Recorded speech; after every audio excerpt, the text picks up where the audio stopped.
பாவம் செய்தபடியினால் அவர்கள் குருடரை போல நடக்கும்படி நான் அவர்களை வருத்தப்படுத்துவேன். அவர்களுடைய இரத்தம் ஒரு புழுதியை போல சொரியப்படும், அவருடைய மாம்சம் எருவை போல கிடக்கும்.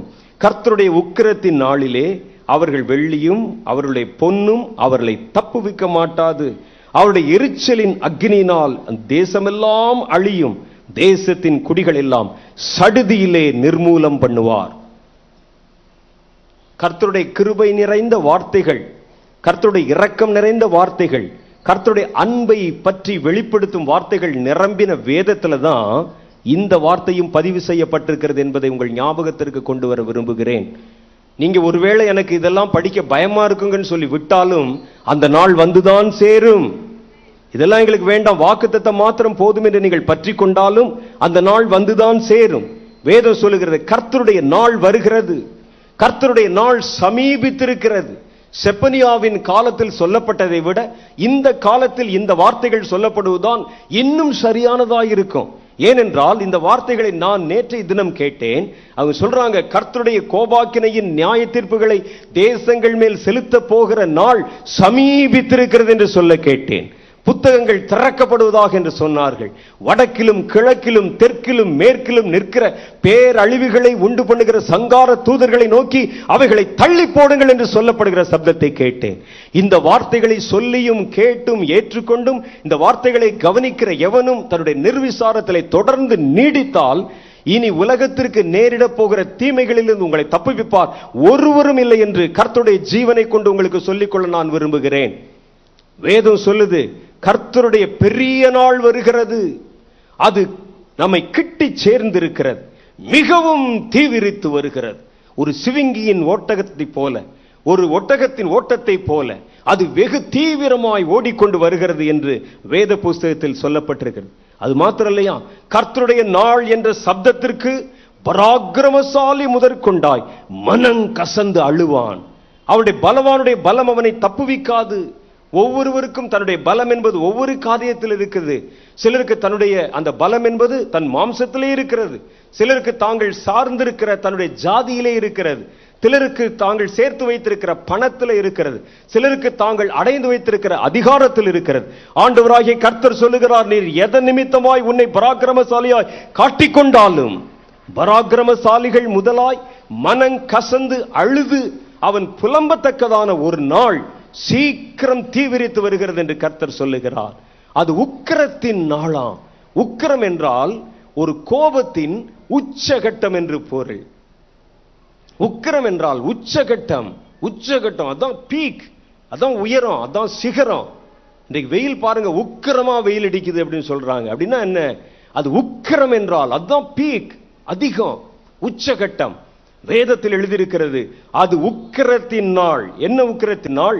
கர்த்தருடைய கோபத்தின் உக்கிரம் வெளிப்படுகிற நாள். பாருங்க, பூமியை முழுவதும் மனிதன் கெடுத்து வைத்து மனிதன் பொல்லாத கிரியைகளை கொண்டு வந்து வேசித்தனத்தினாலும் விபச்சாரத்தினாலும் பூமியை அவன் கரைப்படுத்தி பாழ்படுத்தி வாலிப சமுதாயம் 24 மணி நேரமும் அசுத்தமான கிரியைகளுக்கு பின்னால் ஓடி தேவனை மறந்து தேவனுடைய ஊழியத்தை வியாபார பொருளாய் மாற்றி ஆண்டவருடைய ஆலயத்தை இதோ ஓநாய்களும் அங்கே கூடி வருகிற ஆந்தைகளும் ஒன்று சேருகிற ஸ்தலங்களாய் மாற்றி அங்கே ஜாதிகளுக்கு விரோதமாக ஜாதிகள் எழும்பி சண்டைகளை ஆரம்பித்து அங்கே தேவனுக்கு விரோதமான கிரியைகளை செய்து கர்த்தருடைய நாமத்தை தொழுது கொள்கிறதில் போல தங்களை காண்பித்துக் கொண்டு மாய்மாலம் பண்ணுகிற இந்த மாய்மாலத்தின் கூட்டத்தை கர்த்தர் எத்தனை நாள் பொறுத்து கொண்டிருப்பார் என்று நீங்கள் நினைக்கிறீர்கள்? தேவன் இவைகள் எல்லாம் பார்த்தார், இது நீதி அல்ல என்று கண்டார். அவர் தம்முடைய நியாய தீர்ப்பை கோபாக்கினையை செலுத்தும் காலம் இதோ சமீபித்து வந்திருக்கிறது என்று சேனைகளின் கர்த்தர் உங்களுக்கு சொல்ல விரும்புகிறார்.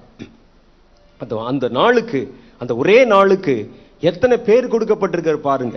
உக்கிரமான நாள், மப்பும் மந்தாரமுமான நாள், இக்கட்டும் இடுக்கமுமான நாள், அது பட்டணங்களுக்கு விரோதமான நாள், அழிவும் எங்கும் அழிவுகள் நிறைந்த நாள், பாழ்கடிப்பும் நிறைந்த நாள், கொத்தளங்களுக்கு விரோதமான நாள், இருளும் அந்தகாரமுமான நாள் என்று எத்தனை நாள், அதுக்கு குறித்து எவ்வளவு விவரம் சொல்லப்பட்டிருக்கு பாருங்க. பராக்கிரமசாலி முதற்கொண்ட அந்த நாளை பார்க்கறதுனால அல்ல, கர்த்தருடைய நாள் என்கிற சப்தத்தை கேட்டாலே மாம்சத்தில் மனங்கசந்து அலறுவான் என்று வேதத்தில் எழுதியிருக்கு. அப்படிப்பட்ட நாள் வருதான். நான் விளையாடுறதுக்கு சொல்லல, உங்களை பயமுறுத்துறதுக்கு சொல்லல, உங்களை பயமுறுத்தி எனக்கு என்ன ஆக போகிறது? வரப்போகிற ஆபத்துக்கு தப்பித்துக் கொள்ளுங்கள். கேட்கிறதுக்கு காதுள்ளவன் கேட்க கடவன். நோவாவின் காலத்தில் இப்படித்தான் நடந்தது. நோவா நீதி உள்ளவனாய் இருந்து கர்த்தருடைய நீதியை குறித்தும் நியாய தீர்ப்பை குறித்தும் ஜனங்களுக்கு பிரசங்கித்தான் என்று எழுதியிருக்கிறது. கர்த்தர் அவனுக்கு இந்த காரியத்தை சொன்னார். பூமி முழுவதிலும் ஒரு பெரிய பாழ்கடிப்பு வருகிறது. பூமியில் காணப்படுகிற சிறியோர் பெரியோர், ராஜாக்கள், மந்திரிகள், பிரபுக்கள் யாவற்றையும் இதோ பூமியின் வெள்ளத்தினால் நான் அமிழ்த்து போட போகிறேன். நோவா, உனக்கோ என் கண்களிலே, உனக்கும் உன்னுடைய வீட்டாருக்கும் என் கண்களில் கிருபை கிடைத்தது. நீ உன் ஜீவன் தப்ப இன்னென்ன காரியத்தை நிறைவேற்றுவாயாக என்று கர்த்தர் அவனுக்கு சில கட்டளைகளை கொடுத்தார். ஆனால் நோவாவோ அவன் அதை வாங்கிக் கொண்டு சும்மா இருந்து விடவில்லை. நானும் என்னுடைய வீட்டாரும் மாத்தாம் நாம் அதிலிருந்து தப்பித்தால் போதும் என்று அவன் நினைத்து விடவில்லை. கர்த்தர் எனக்கு கொடுத்த கட்டளைகளை மாத்திரம் நிறைவேற்றி நாம் தப்பித்துக் கொண்டால் போதும் என்று அவன் இருந்து விடவில்லை.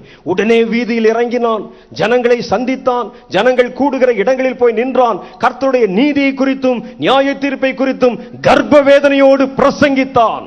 ஜனங்களோ அவனை ஏளனம் பண்ணி பரியாசம் பண்ணி, வானத்திலிருந்து மழை பெய்யுமாம், அங்கே பெய்யக்கூடிய மழையினால் எங்கள் தேசங்கள் அழிந்து போகுமாம், நான் கட்டியிருக்கிற வீடு எப்படிப்பட்டது என்று உனக்கு தெரியுமா, நாங்கள் அதற்குள்ளே பயன்படுத்தி இருக்கிற கம்பிகள் எப்படிப்பட்டது என்று உனக்கு தெரியுமா, நாங்கள் எவ்வளவு பெரிய டெக்னாலஜி வைத்துக் கொண்டு இந்த காரியத்தை நாம் செய்திருக்கிறோம் என்று தெரியுமா என்று அவர்கள் மார்தட்டி இருப்பார்கள். நம்மை போல இன்னைக்கு விஞ்ஞானத்தை வைத்து மார்தட்டி கொண்டிருக்கிறார்கள். சில ஆண்டுகளுக்கு முன்பாக சகோதரர் சாது அவர்கள் அமெரிக்க தேசத்துக்கு போயிருந்தாங்க. அங்கே அமெரிக்க தேசத்துக்கு போயிருந்த பொழுது கர்த்தர் அவரிடத்தில் இரவிலே ஒரு காரியத்தை வெளிப்படுத்தினார். அதை காலையிலே செய்தியிலே அவர்கள் பேசினாங்க. அவர்கள் பேசின அந்த வார்த்தை பல இடங்களிலே அது டெலிகாஸ்ட் செய்யப்பட்டது.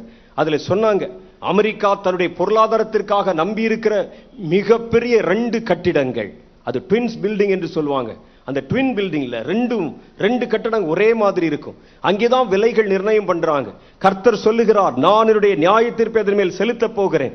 அதனுடைய அடையாளமாய் அந்த தேசத்தில் காணப்படுற 2 கட்டடமும் தகர்ந்து கீழே விழுந்து போகும். அதை நான் தரிசனத்துல பார்க்கிறேன் அப்படின்னு சொன்னார். உடனே அதை கேட்ட உடனே அங்க இருக்கிற அமெரிக்கர்கள் அதை நம்பவில்லை. அது எப்படி நடக்கும்? அந்த கூட்டம் முடிந்த உடனே அவரிடத்துல வந்து கேட்டாங்க, ஐயா அந்த கட்டடம் எப்படி இருக்கும், நீங்க வந்து பார்த்திருக்கீங்களான்னு கேட்டாங்க. அந்த கட்டிடம் எவ்வளவு ஸ்ட்ராங்கா இருக்குதுன்னு உங்களுக்கு தெரியுமான்னு கேட்டாங்க. அந்த கட்டிடத்தை நாங்கள் எவ்வளவு வடிவமைத்திருக்கிறோம் என்று உங்களுக்கு தெரியுமா, எந்த இயற்கையின் சூழ்நிலையிலும் எந்த காரியத்திலும் அந்த கட்டடத்தை யார் தகர்க்க முடியாது தெரியுமா அப்படின்னு சொல்லி கேட்டாங்க. அவர் சொன்னார், எனக்கு அந்த கட்டடத்தை பற்றி தெரியாது, ஆனா கர்த்தரை பற்றி தெரியும். கர்த்தர் சொன்னா சொன்னதுதான், கர்த்தர் அசைன்னு சொன்னா அசைந்ததுதான் அப்படின்னு சொன்னார். உடனே லோக்கல்ல இருக்கக்கூடிய அந்த டிவி சேனல் நிருபர்கள் வந்து விட்டார்கள். அவங்க எல்லாம் வந்து ஒரு சாது, இந்தியாவில் இருந்த அங்கு வந்த ஒரு சாது, ஒரு சன்னியாசி, நம்ம வைத்திருக்கிற இந்த 2 மாடி கட்டடங்கள் இடிந்து விழ போகிறது என்று சொல்லி தன்னுடைய பிரசங்கத்திலே குறிப்பு சொல்லி இருக்கிறார். அதை குறித்து ஒரு ஸ்பெஷல் இன்டர்வியூ அப்படின்னு சொல்லி அவரை கேலி செய்வதற்காக ஒரு இன்டர்வியூ வைத்து நடத்தி அவரை கூப்பிட்டாங்க. அங்கே இந்த நிருபர் அவரிடத்திலே கேள்வி கேட்கிறார், அந்த ட்வின்ஸ் பில்டிங்ல நாங்கள் அமைத்திருக்கிற அந்த மெட்டீரியல்ஸ் பற்றி உங்களுக்கு தெரியுமா, அது எவ்வளவு ஸ்ட்ராங் ஆனதுன்னு தெரியுமா, நீங்கள் எதற்கும் ஒரு முறை அந்த கட்டடத்தை சுற்றி பார்த்து விட்டு வருவது நல்லதுன்னு சொன்னாங்க. நடந்தது என்ன? அந்த கட்டிடத்தின் மேலே ஒசாமா பின் லாடனுடைய காலத்துல விமானம் முழுவதும் வெடிபொருட்களை வைத்து இவர் சொல்லி வந்ததிலிருந்து சரியாய் 1 வருஷத்துக்குள்ள அந்த கட்டிடம் தகர்க்கப்பட்டது. அந்த கட்டடம் தவிடுபடியாய் இடிந்தது. அந்த கட்டணம் இடிந்து விழுந்த உடனே அவர் சொன்னாங்க, இந்தியாவிலிருந்து கர்த்தர் தம்முடைய ஒரு மனுஷனை அனுப்பினார், ஒரு கர்த்தர் தம்முடைய தீர்க்கதரிசி அனுப்பினார் சொல்லி எல்லா சேனல்களும் அவர் சொன்ன அந்த வார்த்தையை மறுபடியும் ரீடெலிகாஸ்ட் பண்ண ஆரம்பிச்சாங்க. கர்த்தர் சொன்னால் சொன்னதுதான். வேதம் சொல்லுகிறது, இதை அறிந்த பொழுது நோவா அப்படித்தான் வந்து மனபாரத்தோடு கர்ப்ப வேதனையோடு நின்று ஜனங்களை பார்த்து பேசினான், மனம் திரும்புங்கள், கர்த்தர் தம்முடைய கோபாக்கினையின் நியாய தீர்ப்புகளை செலுத்தும் நேரம் வந்தது என்று சொன்னார். ஜனங்கள் அதை கேட்கவில்லை. எங்களுக்கு வேறு வேலை இருக்கிறது, எங்களுக்கு வேறு ஜோலி இருக்கிறது, நாங்கள் செய்வதற்கு பல காரியங்கள் இருக்கிறது. 12 மணி நேரம் நாங்கள் உபவாசம் பண்ணவும் ஜெபம் பண்ணவும் முழங்காலை முடக்கினால் எங்களுடைய கம்பெனியை யார் பார்ப்பது, எங்கள் பிள்ளைகளை யார் பள்ளிக்கூடத்துக்கு அனுப்புவது, எங்கள் பிள்ளைகளுக்கு அட்மிஷன் வாங்குவதற்கு யார் போய் கியூவில் இருப்பது? ஒருவேளை இது வேலையற்றவர்கள் கூட்டுகிற கூட்டமாகவும் வேலையற்றவர்கள் கூடுகிற கூட்டமாகவும் இருக்கலாம். எங்களுக்கு வேலை இருக்கிறது என்று சொல்லி கடந்து போயிருக்கலாம். அல்லது தேசங்கள் கவிழ்க்கப்பட்டு போம், தேசத்தின் அஸ்திவாரங்கள் அசைந்து போம் என்று சொல்லப்படுகிற வார்த்தையை கண்ட பொழுது நாங்கள் கட்டியிருக்கிற எங்களுடைய கட்டிடங்களின் அமைப்பு என்னவென்று உங்களுக்கு தெரியுமா, நாங்கள் எங்களுடைய உயிர்களையும் ஜீவன்களையும் பாதுகாத்துக் கொள்ள எத்தனை முன்னெச்சரிக்கைகளை நாங்கள் வைத்திருக்கிறோம் என்று உங்களுக்கு தெரியுமா என்று நீங்கள் மார்தட்டி கொள்ளலாம். கர்த்தருடைய வார்த்தைகள் முதலில் சொல்லப்படும் பொழுது அது கேலி செய்யப்படும், ஏளனம் செய்யப்படும், ஏற்றுக்கொள்ளாமல் போகும். வேதம் அப்படித்தான் சொல்லுது. நோவாவின் காலத்தில் எப்படி நடந்ததோ மனுஷகுமாரன் வரும் காலத்தில் அப்படியே நடக்கும். மனிதர்கள் விற்கவும் கொள்ளவும் பெண் கொண்டும் பெண் கொடுத்தும் வெள்ளம் தங்களை வாரிக்கொண்டு போக மட்டும் உணராதிருந்தார்கள். தேசத்தின் மேல் அது வருமா? ஆகவே கர்த்தர் சொல்லுகிறார், அது உக்கிரத்தின் நாள், என்னுடைய கோபத்தின் முழுமையை வெளிப்படுத்துகிற நாள். கர்த்தர் பல தருணங்களிலே பல நேரங்களிலே மனிதர்கள் மேல் தன்னுடைய கோபத்தை செலுத்துகிற காட்சிகளை நீங்கள் கண்டிருக்கலாம். ஒருவேளை உங்களுடைய சொந்த வாழ்க்கையிலும் கூட கர்த்தருடைய கோபத்துக்கு நீங்கள் இலக்காகி இருக்கலாம். அதெல்லாம் கர்த்தர் தம்முடைய கோபத்திலே ஒரு நிமிஷம் அரை நிமிஷம் காண்பிக்கிற ஒரு கோபம் அதுவல்ல. கர்த்தருடைய கோபத்தினுடைய முழுமையை நீங்க பார்க்கணும்னா இனி அந்த புத்தகங்களின் பக்கங்கள் திறக்கப்படுவதை பார்க்கும்போது உங்களுக்கு தெரியும் அது எப்படிப்பட்ட நாளா இருக்கும் என்று. அவைகளை குறித்து நீங்கள் அலட்சியம் பாராட்டி நீங்கள் அவைகளுக்கு உத்தரவாதம் செய்வதற்கு தயக்கம் காட்டுகிற பட்சத்தில் நம்முடைய தேசங்களை தப்புவிப்பதற்கு ஒரு நாதியும் இல்லாமல் போய்விடும் என்பதை மறுபடி நான் உங்களுக்கு ஞாபகப்படுத்த விரும்புகிறேன். கர்த்தருடைய வேதம் சொல்லு, உக்கிரம் என்பது கோபத்தின் உச்சகட்டம், ஆத்திரம், அழித்து போடுவது என்கிற காரியம். மனித உயிர்கள் இன்றைக்கு ஏராளமா அழிக்குது. அநேகம் பேர் சொல்றாங்க சாத்தான் அவர்களை அழித்து போட்டான் என்று. நீங்க நல்லா ஒரு காரியத்தை புரிந்து கொள்ளணும். சாத்தானுக்கு ஆக்கவும் அதிகாரம் இல்லை, அழிக்கவும் அதிகாரம் இல்லை. பிசாசுனால் அழிக்க முடியாது யாரையும், பிசாசுனால யாரையும் அழிக்க முடியாது, பிசாசுக்கு யாரையும் உருவாக்க முடியாது. பிசாசு இடத்துல இருக்கிற ஒரே ஒரு ஆயுதம் அவருடைய தந்திரம் மாத்திரம் தான், வேற எதுவுமே. தந்திரம், கன்னிங். அவன் என்ன செய்கிறான்? மனிதர்களை என்ன செய்ய வைத்தால் அவர்கள் தேவனுடைய நீதியின்படி கர்த்தருடைய கோபத்திற்கு உள்ளாகி சங்கார தூதர்களால் சங்கரிக்கப்படுவார்கள் என்கிறது அவனுக்கு தெரியும். ஆகவே அவனுக்கு நேரடியாய் மனிதர்களை கொல்லும் அதிகாரம் இல்லை. நீங்க நல்லா யோசிச்சு பாருங்க, அப்படி ஒரு அதிகாரம் இருந்திருந்தால் இன்றைக்கு மனிதர்கள் அவன் உயிரோடு விட்டு வைத்திருப்பான் என்றால் நீங்கள் நினைக்கிறீங்க? அவர்கள் போகும்பொழுதே கழுத்து பிடிப்பதும் நெரிப்பதும் கொல்லுவதும் கொலை செய்வதுமாய் போட்டு விட்டு போயிருப்பான். இல்ல, சாத்தானுக்கு ஒரே ஒரு காரியம் மாத்திரம்தான் அவனிடத்தில் இருக்கிறது. அவன் மகா தந்திரம் உள்ளவன். இந்த தந்திரத்தை வச்சு தான் தனக்கு எல்லா அதிகாரங்கள் இருப்பதை போல, தன்னால் எல்லாம் செய்ய முடியும் என்பதை போல ஒரு சில மாய தோற்றங்களை நமக்கு காண்பிக்கிறான். என்னால முடியும், என்னால செய்ய முடியும், நான் தேவனோடு யுத்தம் பொருத்த முடியும், அதெல்லாம் ஒன்றும் செய்ய முடியாது அவனால. அவனுக்கு இருக்கிற ஒரே ஒரு ஆயுதம் அவனுடைய தந்திரம்.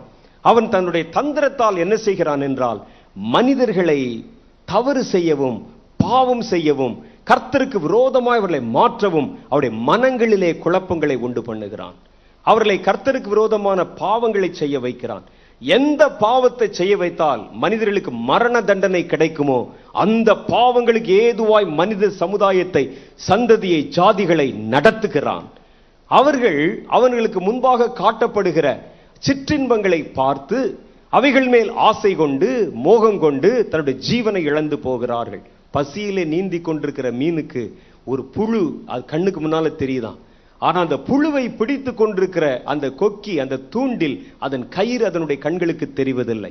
அதே போலதான் மனித குலத்தை இன்றைக்கு பார்த்து நமக்கு முன்பாக நம்மிடத்தில் அக்கறை உள்ளவனை போல தன்னை காண்பித்து மனிதர்களை விதவிதமான பாவ உணர்வுகளிலும் பாவத்திலும் அவர்களை உள்ளே வர வைத்து அவர்களை கர்த்தருக்கு முன்பாக தேவனுடைய கோபாக்கினை செலுத்தப்படுகிற இடத்துல கொண்டு வந்து நிறுத்தி விடுகிறான். அன்று தாவீது ராஜா அப்படித்தான் செய்தார். தன்னுடைய சேனாதிபதி அழைத்தார். பத்சேபாளுடைய கணவன் அங்கேதானே வேலை செய்கிறான். ஆமா, அவன் எந்த இடத்தில் நின்றால் எதிரிகளுடைய அம்பு பாயுமோ அந்த இடத்தில் கொண்டு வந்து அவனை நிறுத்துங்கள் என்று சொன்னார். சாத்தானுடைய தந்திரம் அதேதான். எந்த இடத்துல நின்றால் கர்த்தருடைய கோபாக்கினையின் அம்புகள் பாயுமோ மனித குலத்தை, மனித சமுதாயத்தை, மனிதர்களை அந்த இடத்துல கொண்டு வந்து நிறுத்து. ஒரு திருச்சபை அங்க கொண்டு வந்து நிறுத்து, ஒரு குடும்பத்தை அங்க கொண்டு வந்து நிறுத்து, ஒரு பட்டணத்தை அங்க கொண்டு வந்து நிறுத்து என்று அவர்களை இங்க கொண்டு வந்து நிறுத்துவது சாத்தானுடைய தந்திரங்களில் ஒன்றாக இருக்கிறது. கர்த்தருடைய மகா பெரிய கோபம் உண்டாக்குகிற அளவிற்கு ஒரு மனிதனுடைய பாவம் பரிபூர்ணம் அடையும் பொழுது எல்லா பாவத்திற்கும் கர்த்தர் ஒரே மாதிரி உடனே அழிச்சு விடு அவர்களை ஒன்றுமில்லாமல் அழித்து விடுவது அல்ல.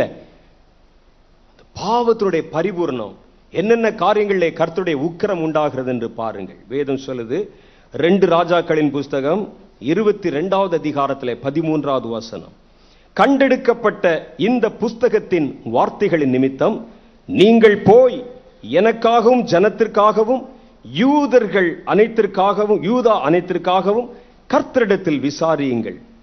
வசனம் 2 ராஜாக்களின் புஸ்தகம் 22 என்னது 13 22:13.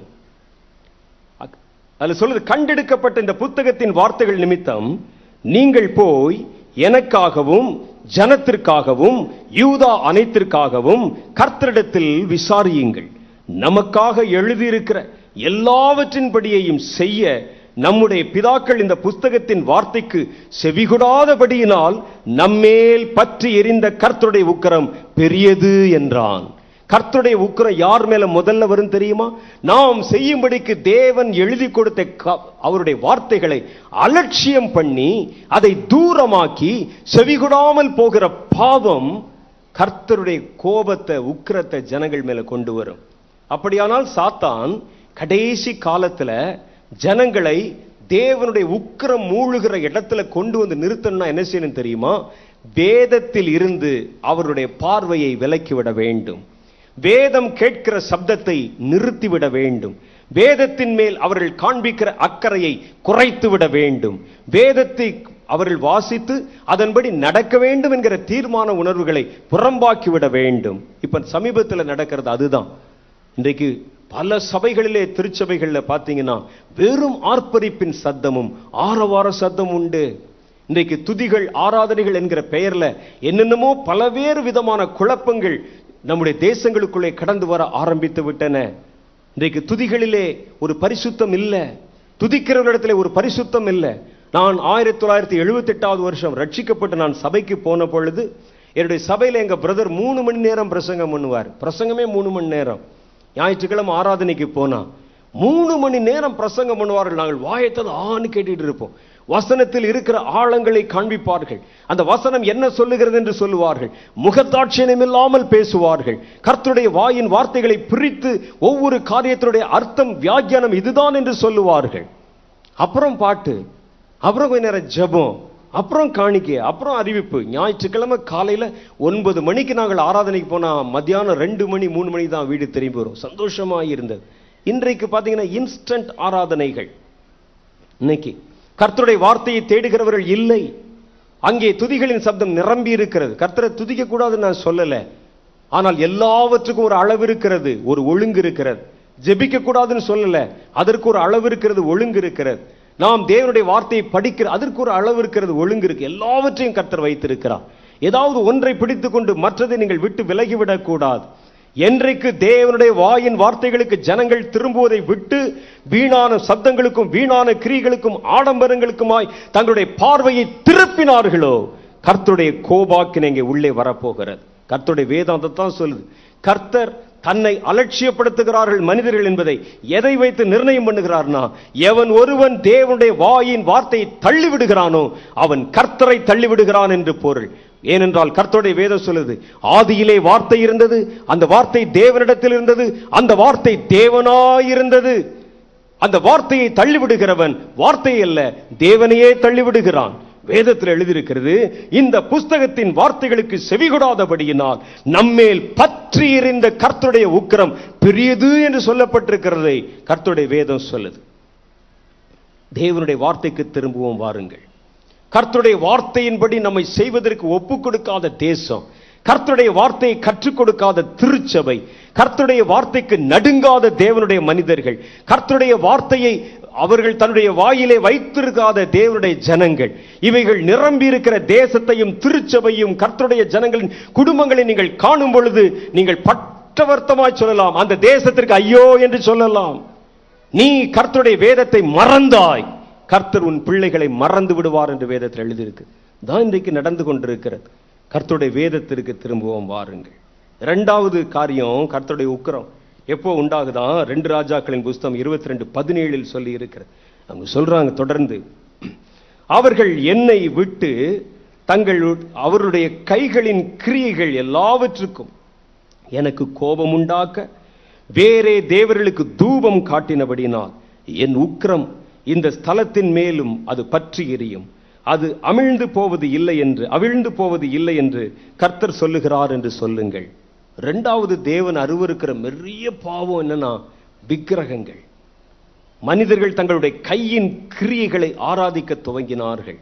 மனிதர்கள் தங்களுடைய கையின் பிரயாசத்தை ஆராதிக்க துவங்கினார்கள்.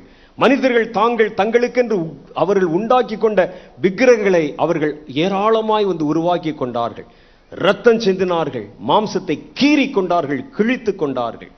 இன்னைக்கு இந்தியாவில் பார்க்கிறோம், நம்ம தேசத்துல தமிழ்நாட்டில் பார்க்கிறோம், சுற்றி சுற்றி சுற்றி சுற்றி விக்கிரகங்களுடைய தொகை பெருகி கொண்டே வருகிறதை பார்க்கிறோம். எல்லாம் உங்களுக்கு தெரியும். விக்கிரக ஆராதனைகள் பெருகி கொண்டு வருகிறதை பார்க்கிறோம். விக்கிரகங்களை நமஸ்கரிக்கிறவர்கள் சேவிக்கிறவர்கள் பெருகி கொண்டு வருகிறதை பார்க்கிறோம். புதிய புதிய ஆராதனை முறைகள், அந்த விக்கிரகங்களுக்கு செய்யப்படுகிற காரியங்கள் எல்லாம் கண்டுபிடிக்கப்படுகிறதை பார்க்கிறோம். ஆதி காலங்கள்ல நரமாம்ச பலிகள் கொடுக்கப்பட்ட அதே பாவங்கள் இன்றைக்கும் விக்கிரகங்களுக்கு செலுத்தப்படுகிறதை பார்க்கிறோம். இவைகளெல்லாம் கர்த்தர் கண்ட பொழுது இது நியாயமல்ல என்று கர்த்தர் கண்டார். இது தேசத்தை தீட்டுப்படுத்துகிற காரியம் என்று கர்த்தர் கண்டார்.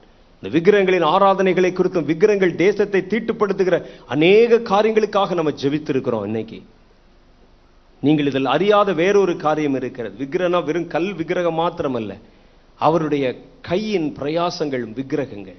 அவருடைய கை அது விக்கிரகம். எது ஒன்று தேவனை விட ஒரு மனிதனுடைய இருதயத்துல மிகுந்திருக்கிறதோ அதெல்லாம் அவனுக்கு விக்கிரகம். கர்த்தரை விட உன்னுடைய பள்ளிக்கூடம் பெருசா இருந்துச்சுன்னா உன் ஸ்கூல் உனக்கு விக்கிரகம். கர்த்தரை விட நீங்கள் செய்து வருகிற உங்களுடைய தொழில் உங்களுக்கு பெருசா இருந்துச்சுன்னா அது விக்கிரகம். இன்றைக்கு அநேகருக்கு பாருங்கள், தங்களுடைய கையின் பிரயாசத்தை விக்கிரகங்களாய் ஆராதித்து தேவனை தேடுவதற்கு அவர்கள் தங்களுடைய மனதை சாய்த்து கொள்ளவில்லை. அதான் அதுவும் கூட விக்கிரகம் தான். கர்த்தருடைய வேதம் சொல்லுது, விக்கிரகங்கள் என்பது வெறும் சிலைகளை மாத்திரம் குறிப்பது அல்ல. வேதத்தில் 1 கொரிந்தியர் புஸ்தகம் 10வது அதிகாரம் 7வது வசனத்தில் சொல்லுகிறார், புசிப்பது, குடிப்பது, விளையாடுவது மாத்திரமே வாழ்க்கை என்று வாழ்றாங்க பாருங்க. அதுவும் விக்கிரக ஆராதனை தான். ஜனங்கள் புசிக்கவும் குடிக்கவும் உட்கார்ந்து விளையாட எழுந்திருத்தார்கள் என்று எழுதியிருக்கிறபடி அவர்களில் சிலர் விக்கிரக ஆராதனைக்காரர் ஆனது போல. அப்ப விக்கிரக ஆராதனைக்கு அவங்க சொல்ல டெபினிஷன் பார்த்தீங்களா?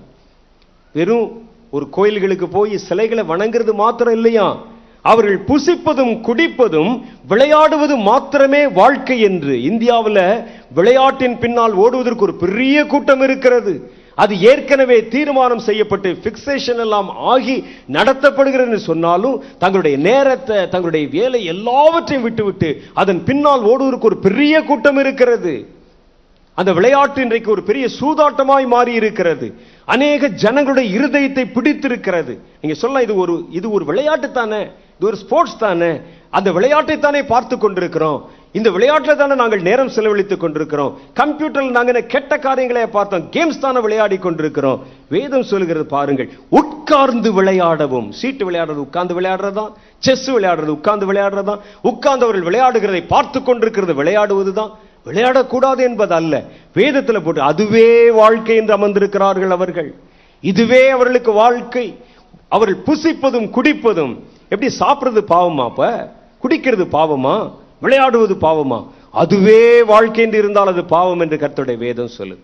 ஜனங்கள் புசிக்கவும் குடிக்கவும் உட்கார்ந்து விளையாடவும் எழுந்திருத்தார்கள் என்று எழுதியிருக்கிறபடி அவர்களில் சிலர் விக்கிரக ஆராதனைக்காரர் ஆனது போல நீங்களும் விக்கிரக ஆராதனைக்காரர் ஆகாதிருங்கள்.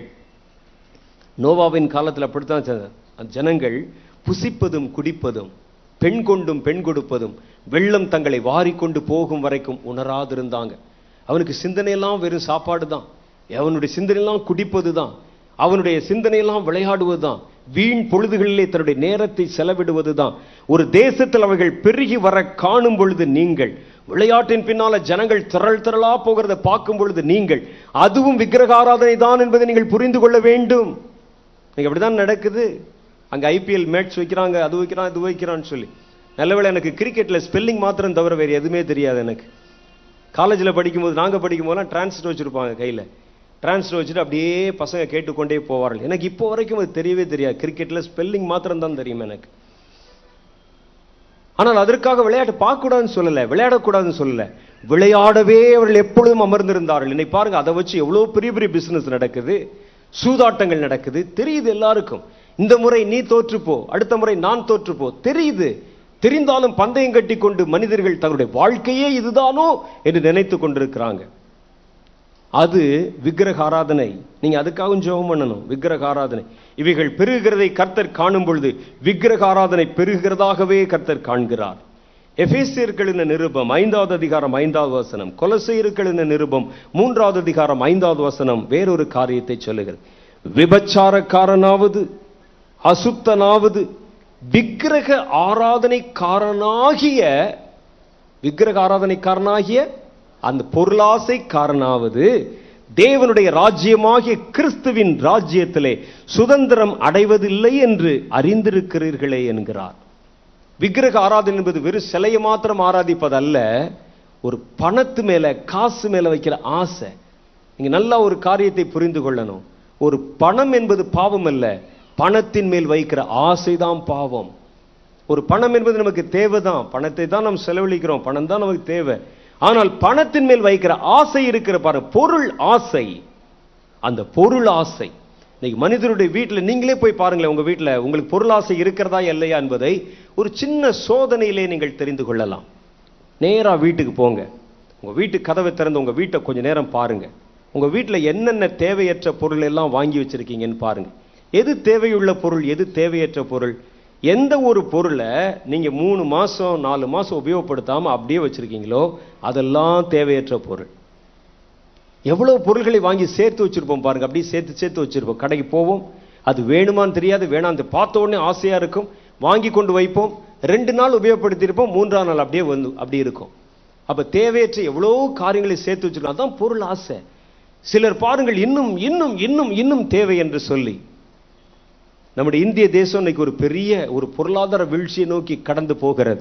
சென்ற டிசம்பர் மாசம் அண்ணன் அவர்கள் சொன்னதை போல, சென்ற டிசம்பர் மாசம் நாங்கள் கர்த்தருடைய பாதத்தில் 4 மாடியில கூடி இந்த வருஷத்திற்காக நாங்கள் ஜெபித்துக் கொண்ட பொழுது கர்த்தர் தெளிவா பேசினார். இந்திய தேசத்தின் மேல ஒரு பொருளாதார வீழ்ச்சி, ஒரு பொருளாதார பயங்கரம், ஒரு பஞ்சம் நியமிக்கப்பட்டிருக்கிறது. அது இனி வருகிற வருஷம், அதாவது 2012 துவக்கத்தில் இருந்தே வெளிப்பட்டாலும் இந்த வருஷத்தினுடைய மத்திய மாதங்களில் அது அபரிமிதமா வெளிப்பட ஆரம்பிக்கும். அநேகரதை கொண்டு அதை குறித்து பேசி பயப்பட ஆரம்பிப்பார்கள். அது வரும். தேசத்துல சாதாரண குடிமக்கள் கூட ஒருவேளை உணவுக்காக வீதியிலே போய் நிக்கிற மாதிரி ஒரு சூழ்நிலை வரும் அப்படின்னு கர்த்தர் சொன்னார். பொருளாதார வீழ்ச்சி என்பது யாரோ பெரிய மேல்தட்டுக்காரர்கள் பேசுகிற வார்த்தைகள் என்று நீங்கள் நினைத்துக் கொண்டிருக்கூடாது. யாரோ கம்யூனிஸ்டவாதிகள் பேசுகிற வார்த்தைகள் என்று நினைத்துக் கொண்டிருக்கூடாது. பொருளாதார வீழ்ச்சி என்பது நமக்கு விளங்கவில்லை என்று நினைத்துக் கொண்டிருக்கூடாது. பொருளாதார வீழ்ச்சின்னா ஒட்டு மொத்தமா எல்லாருமே பிச்சை எடுக்கிறதுக்கு பேர் தான் பொருளாதார வீழ்ச்சி. கையில பணம் இல்லாமல் போறதுக்கு பேர் தான் பொருளாதார வீழ்ச்சி. 5 ரூபாய்க்கு வாங்கின பொருள் 50 ரூபாய்க்கு போகிறதானால் அதுதான் பொருளாதார வீழ்ச்சி. அப்படி வரும் பொழுது மனிதர்கள் தங்களுடைய அன்றாட வாழ்க்கையை நடத்த முடியாம கஷ்டம் அனுபவிப்பார்கள். இன்றைக்கு காலையில் நான் அங்கே அமர்ந்திருந்த பொழுது அப்பா தரப்பவர் என்கிட்ட அவர்கள் ஒரு காரியம் சொன்ன. இன்னைக்கு காலையில பாரத பிரதமர் சொல்லி இருக்கிறார். நம்முடைய பாரத பிரதமர் சாதாரணமான ஆள் கிடையாது என்று உங்களுக்கு தெரியும். உலகத்தில் இருக்கக்கூடிய அந்த பொருளாதார நிபுணர்கள் 6 பேரில் ஒருவர் இவர். பெரிய பொருளாதார நிபுணர் இவர். 6 பேர் இருக்கிறாங்களா முக்கியமானவங்க. அதுல ஒருத்தர் நம்முடைய பிரதமர் மன்மோகன் சிங். அவர்கள் சொல்லி இருக்கிறாங்க, இந்திய பொருளாதாரம் போகிற நிலை மிக கவலைக்குரியதா இருக்கிறது. நாங்கள் எல்லா விதங்கள் சிந்தித்து பார்த்தாலும் இனி என்ன செய்வது என்கிற வழி எதுவும் எங்களுக்கு புலப்படவில்லைன்னு சொல்லி இன்னைக்கு காலையில ஸ்டேட்மெண்ட் கொடுத்திருக்கிறார். ஒரு மிகப்பெரிய பொருளாதார நிபுணருக்கே இந்த இந்தியாவில் போற இந்த பொருளாதார நிலைமைய என்ன செய்வது, எங்கள் கையை விட்டு போய்விட்டது, என்ன செய்வது என்று எனக்கே புரியவில்லை, வழி புரியலன்னு சொல்லியிருக்காங்களாம் இன்னைக்கு ஸ்டேட்மெண்ட். அப்படியானால் நாம் எவ்வளவு பெரிய ஒரு ஆபத்துல நின்று கொண்டிருக்கிறோம் பாருங்க. பொருளாதாரம், அந்த பொருளாதாரம், அந்த பொருள் ஆசை, அந்த பொருளின் மேல் கொண்டிருக்கிற ஆசை, இவைகள் தான் விக்கிரக ஆராதனைகள் என்று கர்த்தருடைய வேதத்தில் எழுதப்பட்டிருக்கிறது. இவைகளை பூமியில் உண்டு பண்ணுகிற உங்கள் அவயவங்களை அழித்து போடுங்கள் என்று சொல்லுகிறார். அழித்து போடுங்கள். 3வது காரியம், முரட்டாட்டம் பண்ணுதல் விக்கிரக ஆராதனை. முதல்ல பார்த்தோம், விக்கிரக ஆராதனைனா வீண் விளையாட்டுக்கள், களியாட்டுக்கள், புசிப்பது குடிப்பதே வாழ்க்கை என்று நினைப்பதும் விக்கிரக ஆராதனை. சிலைகளை ஆராதிப்பது விக்கிரக ஆராதனை. ஒரு பொருள் மேல் கொண்டு இருக்கிற ஆசை, அது விக்கிரக ஆராதனை. 3வது முரட்டாட்டம் பண்ணுவது விக்கிரக ஆராதனை. 1 சாமுவேல் புஸ்தகம் 15வது அதிகாரம் 23வது வசனம் சொல்லுகிறது, இரண்டகம் பண்ணுவது பில்லி சூனிய பாவத்திற்கும் முரட்டாட்டம் பண்ணுவதும் அவபக்திக்கும் விக்கிரக ஆராதனைக்கும் சரியா இருக்கிறது. முரட்டாட்டம் பண்ணுவது. நம்ம தேசத்தில் இன்னைக்கு வெறும் சிலை வணக்கங்கள் மாத்திரம் பெருகவில்லை, முரட்டாட்டங்கள் பெருகி கொண்டிருக்கிறது. அரசியல போனா முரட்டாட்டம். அங்க ஒரு கூட்டம் இருப்பாங்க, முரட்டாட்டம் பண்ணுகிற ஒரு கூட்டம். அவர்கள் ஜாதிகளுக்குள்ளே புகுந்து சண்டைகளை ஏற்படுத்தி வைத்து கலவரங்களை உருவாக்கி அங்க இருக்கக்கூடிய பெரிய பெரிய முரட்டாட்ட அந்த வீரர்களை எல்லாம் நீங்க எப்ப பார்க்கலாம்னா ஒரு பகுதியில் எலெக்ஷன் வந்து விட்டுன்னு சொன்னா கார்ல வந்து இறங்கிடுவாங்க, பெரிய பெரிய மீசை வச்சு. இப்படிப்பட்ட உருவம் உள்ள ஆட்கள்லாம் இந்தியாவில் இருக்காங்களான்னு உங்களுக்கு அப்பதான் தெரியும். அவருடைய கண்ணை பார்த்தா பயங்கரமா இருக்கும், உடம்பை பார்த்தா பயங்கரமா இருக்கும், கரை வெட்டி கட்டி இருப்பார்கள், பெரிய பெரிய மீசை வைத்திருப்பார்கள், பார்க்கிற பார்வை நல்லா இருக்கும். இந்த சின்னத்துக்கு ஓட்டு போட்டுருங்க அப்படின்னு சொல்லுவாங்க. கேட்ட உடனே பயமா இருக்கும். இவெல்லாம் எங்கேயா இருந்தான் இவ்வளவு நாள்? அவர்கள் எங்கேயோ இருப்பாங்க, உள்ளதான் பதுங்கி இருப்பான், எங்கேயோ இருப்பான். எலெக்ஷன் வந்துருச்சுன்னா, இடைத்தேர்தல் வந்துச்சுன்னா வந்து முற்றுகை போட்டுருவாங்க. முரட்டாட்டம். அது மாத்திரம் இல்ல, அந்த முரட்டாட்டம் என்பது அங்க மாத்திரம் இல்ல, குடும்பத்தில் இருக்குது முரட்டாட்டம் என்பது. குடும்பத்தில் முரட்டாட்டம். பிள்ளைகள் பார்த்தால் பிள்ளைகள் கடைசி காலத்தில் மனிதர்கள் தற்பிரியராயும் பணப்பிரியராயும் தகப்பன் தாய்க்கு கீழ்ப்படியாதவர்களாகவும் இருப்பார்கள். எடுத்தறிஞ்சு என் மகன்கிட்ட பேசவே முடியாது. அந்த அம்மாவுக்கு ரொம்ப சந்தோஷம், ரொம்ப பெருமை. என் மகன்கிட்ட பேசவே முடியாது, எல்லாத்தையும் போட்டு உடைச்சிருவான். அப்பனுக்கு பிள்ளை தப்பாம பிறந்திருக்கான். முரட்டாட்டம். இதெல்லாம் கூட நம்ம மன்னிச்சிடலாம். முரட்டாட்டம் என்பது சபைகளிலே இருக்கிறது. முரட்டாட்டம் கர்த்தருடைய ஜனங்களுக்குள்ளே இருக்கிறது. என்னை சீன்ற வரைக்கும் நான் ஒரு பரிசுத்தவான் பைபிளை எடுத்து மடியில வச்சுட்டு தான் போவேன். என்னை தொட்டு பார், அப்ப தெரியும். எத்தனை இடத்துல கேஸு, எத்தனை இடத்துல மண்டை உடைச்சது. அங்கேயும் எலெக்ஷன் வந்தால் தான் தெரியும். இந்த ஆட்கள்லாம் இவ்வளவு நாள் எப்படி இந்த பெஞ்சுக்கு நடுவில் உட்கார்ந்து எழுந்து அந்தந்த நாள் சுருக்க ஜபங்கள் பண்ணுவதும், காணிக்கை சேகரிப்பதும், வால் போஸ்டர் ஒட்டுவதும், கன்வென்ஷன் கூட்டங்கள் நடத்துவதும், அசனங்கள் மேற்கொள்வதும், இதெல்லாம் செய்து கொண்டு இவர்களா? ஆமா, அவர்கள் தான். எலெக்ஷன் வந்தா தான் உள்ள இருக்கிற புத்துக்குள்ள இருக்கிற பாம்பு வருமா. விரியன் பாம்பு அந்த மரக்கட்டைக்குள்ள இருந்தது, அதுல தீ வைத்த போது அனலுரைத்து புறப்பட்டதுன்னு சொல்லி வேதத்தில். அனலுரைத்து புறப்பட்டது. பவுலுடைய கையை பிடிச்சிச்சான். அதே மாதிரி நீங்க அனல் வச்ச உடனே அப்பதான் வெளியே வரும். வெளியே நான் உள்ளதான் இருக்கிறேன் அப்படின்னு சொல்லி. நீங்களா? ஆமா, நான் தான். ஆட்களை கடத்துவது எத்தனை இடத்துல நடக்குது இல்லையா? நம்முடைய சபைகளில் இல்லையா? நம்முடைய சபைகளில் நடக்கவில்லையா? நம்முடைய சபைகளில் மண்டை உடையலையா? நம்முடைய சபைகளில் தீ வைப்புகள் நடக்கவில்லையா? எப்போ தேவனுடைய ஜனங்களுக்குள்ளே முரட்டாட்டம் என்கிற விக்கிரக ஆராதனை பாவம் பேய் உள்ளே புகுந்ததோ, கர்த்தர் இது நியாயமில்லை என்று கண்டு தம்முடைய கோபாக்கினையின் பக்கத்தை அவர் திருப்ப ஆரம்பித்து விட்டார். ஆமா, தேவனுடைய ஜனங்களுக்குள்ளே முரட்டாட்டம். முரட்டாட்டம் பண்ணுகிற பாவம் அது விக்கிரக ஆராதனைக்கு சமமாய் இருக்கிறது என்கிறார். அது விக்கிரக ஆராதனை. சர்ச்சில், ஆலயங்கள்ல இடத்துக்கு தகராறு, கல்லறைக்கு தகராறு, ஜாதி பிரிவினைகள். ஒரு சபைக்குள்ள எத்தனை ஜாதிகள், எத்தனை ஏமாற்றுத்தனங்கள். ஒரு குறிப்பிட்ட ஒரு பிஷப் ஒருவரை நாங்கள் சந்தித்தோம், நானும் சாதையா அவர்களும், சில மாதங்களுக்கு முன்பாக. அவர் நாங்கள் பார்க்கும்போது அவர் ஒரு காரியம் சொன்னார். எங்க பகுதியில் நாங்கள் ஊழியர்கள் ஐக்கியம் என்ற ஐக்கியங்கள் வைத்திருக்கிறோம். பாருங்கள், இது எவ்வளவு ஒரு கேவலமான காரியம் என்று ஐக்கியங்கள் வைச்சிருக்கிறோம். அந்த ஐக்கியங்கள் நீங்கள் வரும்பொழுது நல்லா இருந்துச்சு. அதுக்கப்புறம் அந்த ஐக்கியங்களில் பல ஐக்கியங்கள் உடைந்து விட்டது. 4 உடைஞ்சிருச்சு. 4 உடைஞ்சு 4 தலைகள் வந்து விட்டது. 4 தலை 5 தலை எல்லாம் இங்கேதான் நீங்க பார்க்க முடியும். 4 வந்துருச்சு. 4 அமைப்புகள் வந்துருச்சு. எங்க பகுதியில் ஒரு இடைத்தேர்தல் வந்தது, ஒரு தேர்தல் வந்தது.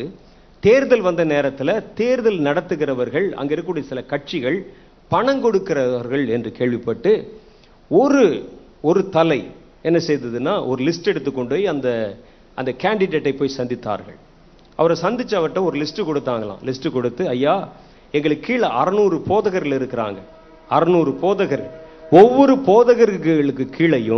போதகர்களுக்கு கீழையும் ஏறத்தாழ 50 சுமார் 50 500 பேர் வரைக்கும் ஆத்துமாக்கள் இருக்கிறாங்க, ஜனங்கள் இருக்கிறாங்க. எங்கள் ஜனங்கள் இந்த போதகர் எந்த கட்சிக்கு ஓட்டு போட சொல்றாரோ அது ஓட்டு போட்டுருவாங்க. இந்த மாதிரி இருக்கக்கூடிய சபைகளை சேர்ந்த 600 போதகர்கள் என் கூட இருக்கிறாங்க. ஒன்று நம்ம பேசுவோம், வாங்க நம்ம உட்கார்ந்து டீல் பேசுவோம். இந்த 600 போதகர்களுடைய விலாசங்களை நான் உங்களுக்கு இந்த கொடுத்துருக்கேன், டைப் பண்ணி கொடுத்துருக்கிறேன். நீங்க எனக்கு ஒரு அமௌண்ட் கொடுத்தீங்கன்னா அவர்கள் எல்லாரையும் உங்கள் கட்சிக்கே, உங்கள் சின்னத்துக்கே ஓட்டு போட சொல்லுகிறேன்னு சொன்னாராம். உடனே அவர்கள் பார்த்து அப்படி எப்படியெல்லாம் பேரம் பண்ணி ஏறத்தாழ ஒரு சில லட்சங்கள் பணம் பேசி அவருடைய கையில கொடுத்துட்டாங்க. இதை நீங்க கொடுத்து எல்லாரையும் உங்க கிறிஸ்தவர்கள் எல்லாம் எங்களுக்கு ஓட்டு போட சொல்லணும். அவர்களுக்கு தெரியாது இல்லை, கொடுத்துட்டாங்க. இந்த விஷயம் தெரிந்த உடனே 2வது நாள் இன்னொரு தலை, அந்த தலை என்ன செய்ததாம், ஒரு லிஸ்ட் கொண்டு வந்து கொடுத்து சொன்னாராம், ஐயா, நான் ஒரு தலை, எனக்கு கீழே ஒரு 600 போதகர்கள் வச்சிருக்கிறேன், நீங்கள் என் கூட டீல் வைத்துக் கொள்ளுங்கள் சொல்லி டீல் வச்ச உடனே அவர்களுக்கு கீழே இருக்கக்கூடிய விசுவாசிகள் எல்லாம் சேர்ந்து உங்க கட்சிக்கே ஓட்டு போடுறோம். இது நான் சொல்வது எந்த ஒரு வார்த்தை மிகையான வார்த்தை அல்ல, நடந்த ஒரு சம்பவம். அதை கொண்டு போய் கொடுத்தாராம். அதை வாங்கி பார்த்துட்டு அவர்கிட்ட ஒரு டீல் பண்ணி சில லட்சங்கள் கையில் கொடுத்து அனுப்பிட்டார். இந்த செய்தி கேட்டவுடனே 3வது தலை சும்மா இருக்குமா, அந்த தலை அது ஒரு லிஸ்ட் எடுத்து கொண்டு போனது. போய் அப்போ 600 போதகர்கள், என்கிட்ட ஒரு 600 போதகர்கள் இருக்கிறாங்க ஐயா அப்படின்னு சொல்லி அவர்கிட்ட பேசுகிற பொழுது அந்த ஆள் கால்குலேட் பண்ணானா, இந்த மாவட்டத்தில் இந்த சின்ன இடத்துக்குள்ள முதல் வந்த தலை ஒரு 600 போதகர், 2வது வந்த தலை ஒரு 600 போதகர், 3வது வந்து ஒரு தலை 600 போதகர், 1500 சபையா இருக்குது இங்கே அப்படின்னு அவர் சந்தேகப்பட்டு அந்த லிஸ்ட்டை ஒன்னோட ஒன்று ஒப்பிட்டு பார்த்தா 3மே ஜெராக்ஸ் காப்பி. முதல் தலை கொண்டு வந்ததை வாங்கி இது ஜெராக்ஸ் எடுத்து இது போயிருச்சு 2வது தலை. அடுத்து இவர் போய்விட்டார், 3 பேர் போயிட்டாங்க. இது நடந்த காரியம். அதை பார்த்த உடனே அவருக்கு கோபம் வந்து அவர் சொன்னாராம், நாங்கள் கரை வேட்டி கட்டி கொண்டு ஜனங்களை ஏமாத்துறோம், நீங்க வெள்ளை வேட்டி கட்டி கொண்டு எங்களையே ஏமாத்திட்டேயான்னு சொன்னான். இது எவ்வளவு பெரிய ஒரு கொடிய காரியம் பார்த்தீங்களா? இது நடந்த சம்பவம், நான் எதையும் கூட்டி குறை சொல்லல, ஆதாரபூர்வமான சம்பவம். இதுக்கு பேர் பொருளாசை தானே. உங்களுக்கு தெரியாது, நமக்கு தெரியாம நம்ம உட்கார்ந்துருப்போம். நம்மை தெரியாமலே நம்மை கொண்டே ஒருத்தர் விற்கிறான்னு சொன்னா அது எவ்வளவு பெரிய, அது பெரிய குற்றம் என்று யோசிச்சு பாருங்க. நீங்க விலை போனது உங்களுக்கே தெரியாது. ஒரு ஆடு மாடு விற்க போகும்போது கூட பக்கத்தில் நிக்க வச்சுதான் விலை பேசுறான். அதுக்கு தெரியும் நம்ம வந்து விலை போறோம் அப்படின்னு தெரியும். விசுவாசிகளை விலை ஆடுன்னு சொல்லும் போதே நமக்கு தெரியும், நம்ம ஒண்ணு வித்துருவோம் அல்லது கசா போட்டுருவான். முதல்ல விசுவாசிகளை மனிதர்களாய் மதிக்க பழகுங்கள். இந்த மாதிரி கோட் வேர்ட்ஸ் வைக்கிறது, ஏன் ஆடு ஓ சபைக்கு வந்துருச்சா, ஓ ஆடு ஏன் சபைக்கு வந்துச்சா, ஆடெல்லாம் மேய்க்க வேண்டாம், மனிதர்களை மேயுங்கள். நீங்கள் இனிமே முதல்ல மனுஷனா மதிக்க கற்றுக்கொள்ளுங்கள். ஆடு அது கொண்டே உடனே வித்து விட்டு வந்த மாதிரி நம்மை அறியாமலே ஒரு மனிதனை விலை போக்குவது என்பது எவ்வளவு ஒரு பெரிய அத்துமீறல் என்று உங்களுக்கு தெரியுமா? இது மனித உரிமை கமிஷன்ல போடணும் இந்த மாதிரி ஆட்கள் எல்லாம். எனக்கு தெரியாமலே என்னை கொண்டே வித்தா எப்படி இருக்கும் பாருங்க. அந்த நிக்கிறான் பாருங்க அந்த ஆளு, ஆமா ஒரு சிவப்பு சட்டை, ஆமா மஞ்சள் பேண்ட், ஆமா எப்படி சுமாரா தானே இருக்கு, பரவாயில்லங்க வாங்கிக்கங்க, எவ்வளவோ ஒரு 2ஆம் கட்ட விலைக்காவது வாங்கிக்கங்க, எப்படி இருக்கும் எனக்கு தெரியாது. நான் உட்காந்து பிரசங்கம் பண்ணிட்டு பின்னால உட்காந்து 2 பேர் பாத்தீங்களா, தூக்கிடுவோமா, எப்படி இருக்கும் பாருங்க. இதுதான் நடக்குது இப்போ. உங்களை அறியாமலே உங்களை விற்பது என்பது மனித உரிமை மீறல். அது எவ்வளவு பெரிய கொடிய பாவம். கர்த்தர் இதை கண்டு சும்மா இருப்பாரா? அது எங்கேயோ நடந்தா பரவாயில்ல, தன்னுடைய வீட்டிலே வேதம் சொல்லுகிறது, என்னுடைய வீட்டிலே நான் நியாய தீர்ப்பை துவங்கும் காலம் வந்திருக்கிறது என்று கர்த்தர் சொல்லுகிறார். ஆராதிக்க வேண்டிய ஸ்தலங்கள் இன்றைக்கு ஆட்களை சேர்க்கவும் இழுக்கவும் அவர்களை காண்பிப்பதும், சபையில் இருக்கக்கூடிய அங்க இருக்க ஆளை இங்க கொண்டு வந்து வைப்பதும். நீங்க நல்லா யோசித்து பாருங்கள். உங்களுடைய சிந்தனைக்கு நான் ஒரு காரியத்தை சொல்றேன். ஒரு காலத்தில் ஒரு 20 வருஷத்துக்கு முன்னால 30 வருஷத்துக்கு முன்னால சபைகளில் இருந்து செய்யப்பட்ட இந்த நற்செய்தி பரப்புகிற ஊழியம், போய் ட்ராக்ஸ் எல்லாம் கொடுத்தாங்கல்ல நிறைய ஆங்காங்கே வீதிகள்ல, இப்ப நிறைய குறைந்திருக்கிறது. கவனிச்சீங்களா நீங்க? அப்படிப்பட்ட ஊழியங்களே நின்று விட்டது. ரயில்கள்ல பார்க்கலாம், பஸ்ல பார்க்கலாம், தெரு ஓரங்கள்ல பார்க்கலாம், கிராமங்கள்ல பார்க்கலாம், எல்லாம் குறைந்து விட்டது. இன்றைக்கு சுவிசேஷம் அறிவிக்கிறவர்கள் இல்ல, சுவிசேஷ பிரதிகள் கொண்டு போகிறவர்கள் இல்ல, அவைகள் எல்லாம் நிறுத்தப்பட்டு விட்டது. சபைகளுடைய நிலை, சபைகளுடைய கவனம் வேறொரு பக்கத்தில் திருப்பப்பட்டு விட்டது. அவர்கள் தங்களுக்கு அடாத வேண்டாத காரியங்களை செய்து கொண்டிருக்கிறார்கள். ஆத்துல மீன் பிடிச்சா நியாயம், ஒரு கூடையிலிருந்து மீன் பிடிச்சா அது திருட்டு, அப்படித்தானே? ஆத்துல போய் மீன் பிடிக்கிறோம், நியாயம். ஆத்துல தான் மீன் பிடிக்கணும். குளத்துல போய் நம்ம வந்து வலை வீசுறோம், கடல்ல வலை வீசுறோம். ஒருத்தன் பிடிச்சு வச்சிருக்கிறான் பாரு கூட, அதுக்குள்ளேயும் மீன் தானே இருக்குன்னு சொல்லி அதுக்குள்ள ஒரு தூண்டில போட்டா அது அயோக்கியத்தனம், அப்படித்தானே? இன்றைக்கு அதான் நடந்து கொண்டிருக்கிறது. அவன் சர்ச்சில் 500 போதகர் இருக்கிறான், அவருடைய சர்ச்சில் 500 விசுவாசி இருக்கிறானா, எப்படியாவது ஒரு 200 பேரை 100 பேரை எதையாவது சொல்லி ஆசை காட்டி அதை காண்பிச்சு இதை காமிச்சு, பிரதர் எங்க சர்ச்சுக்கு வந்து பாருங்க, ஏசி பண்ணியிருக்கோம், உங்க சர்ச்சில் என்ன இப்படி வேர்த்து கொட்டுது, என்ன இப்படி பந்தல் போட்டு நடத்திட்டு இருக்கீங்க சொல்லி ஆட்களை இழுத்து கொண்டு போவது கூடையிலே மீன் பிடிக்கிற கலாச்சாரம். இது நியாயமல்ல என்று கர்த்தர் காண்கிறார். ஜனங்கள் இன்றைக்கு பொருளாசை நோக்கி திரும்பி கொண்டிருக்கிறாங்க. இப்படி ஏன் ஆட்களை சேர்க்கிறார்கள் என்கிற ஒரு சந்தேகம் எனக்கு ரொம்ப நாள் இருந்தது. ஆனா இப்பதான் தெரியுது, ஆட்கள் இருந்தா நல்ல விலைக்கு வித்தரலாம். லிஸ்ட் எடுத்து கொண்டு போய் அவர்களை கொண்டு போய் கொடுத்து அரசியல்வாதிகள் இடத்துல விலை பேசி விடலாம், வெளிநாடுகளிலே விலை பேசி விடலாம். இவனுக்கு தெரியாது, கைதட்டிட்டு இருப்பான், பாட்டு பாடிக்கிட்டு இருப்பான், விற்று விடலாம். எவ்வளவு பெரிய அக்கிரமம் இது! உங்களுக்கு தெரியாம இருக்கலாம், எனக்கு தெரியாம இருக்கலாம். கர்த்தருடைய கண்களை ஒருவனும் கட்டவும் முடியாது, மறைக்கவும் முடியாது. அவர் கண்களுக்கு மறைவானது ஒன்றுமில்லை என்று கர்த்தர் சொல்லுகிறார். நீங்க அடிக்கிற ட்ரம் சத்தத்தை கேட்டு கர்த்தர் மயங்கி விடுகிறவர் அல்ல. அங்கே இருக்கிற இசைக்கருவிகளின் சத்தத்தை கேட்டு கர்த்தர் மயங்கி விடுகிறவர் அல்ல. நீங்கள் போடுகிற புகைகளை கண்டு மயங்கி விடுகிறவர் அல்ல. தேவனை தேடுகிற உணர்வும் பரிசுத்தமும் எங்கே இல்லையோ அவைகள் கர்த்தருடைய கண்களிலிருந்து எடுத்து போடப்படும். அவைகளை நியாயமல்ல என்று கர்த்தர் காண்கிறார். எத்தனை நாள் கர்த்தர் பொறுப்பார்? இப்படி நாம் செய்கிற இந்த இப்படிப்பட்ட தகுடு தத்தங்களை கர்த்தருடைய ஆவியானவர் எத்தனை நாள் பொறுத்துக் கொள்ளுவார்? கர்த்தருடைய ஆவியை வைத்துக் கொண்டு விலை பேசுகிற இப்படிப்பட்ட கூட்டங்களை கர்த்தர் கண்ட பொழுது இது நியாயமில்லை என்று சொல்லி தம்முடைய தூதர்களுக்கு கட்டளையிட்டு என்னுடைய கோபாக்கினையின் புத்தகத்தின் பக்கங்களை புரட்டுங்கள் என்று சொல்லிவிட்டார். சபைகள் மனம் திரும்பணும். சபைகள் தேவனிடத்திலே மனம் திரும்பணும். தங்களுடைய பொல்லாத பொருளாசையாகிய விக்கிரகத்தை வைத்து பாழாக்குகிற அருவருப்பு பரிசுத்த ஸ்தலத்தில் நிற்க காணும் பொழுது என்று எழுதியிருக்கிறது. எருசலேம் தேவாலயத்திலே அந்திகிறிஸ்து போய் நிற்கிறது மாத்திரம் சொல்லல, உங்களது ஆராதனை ஸ்தலத்தில் பாழாக்கும் அருவருப்பாகிய பொருளாசையாகிய விக்கிரக ஆராதனை என்று கர்த்தர் சொல்ல.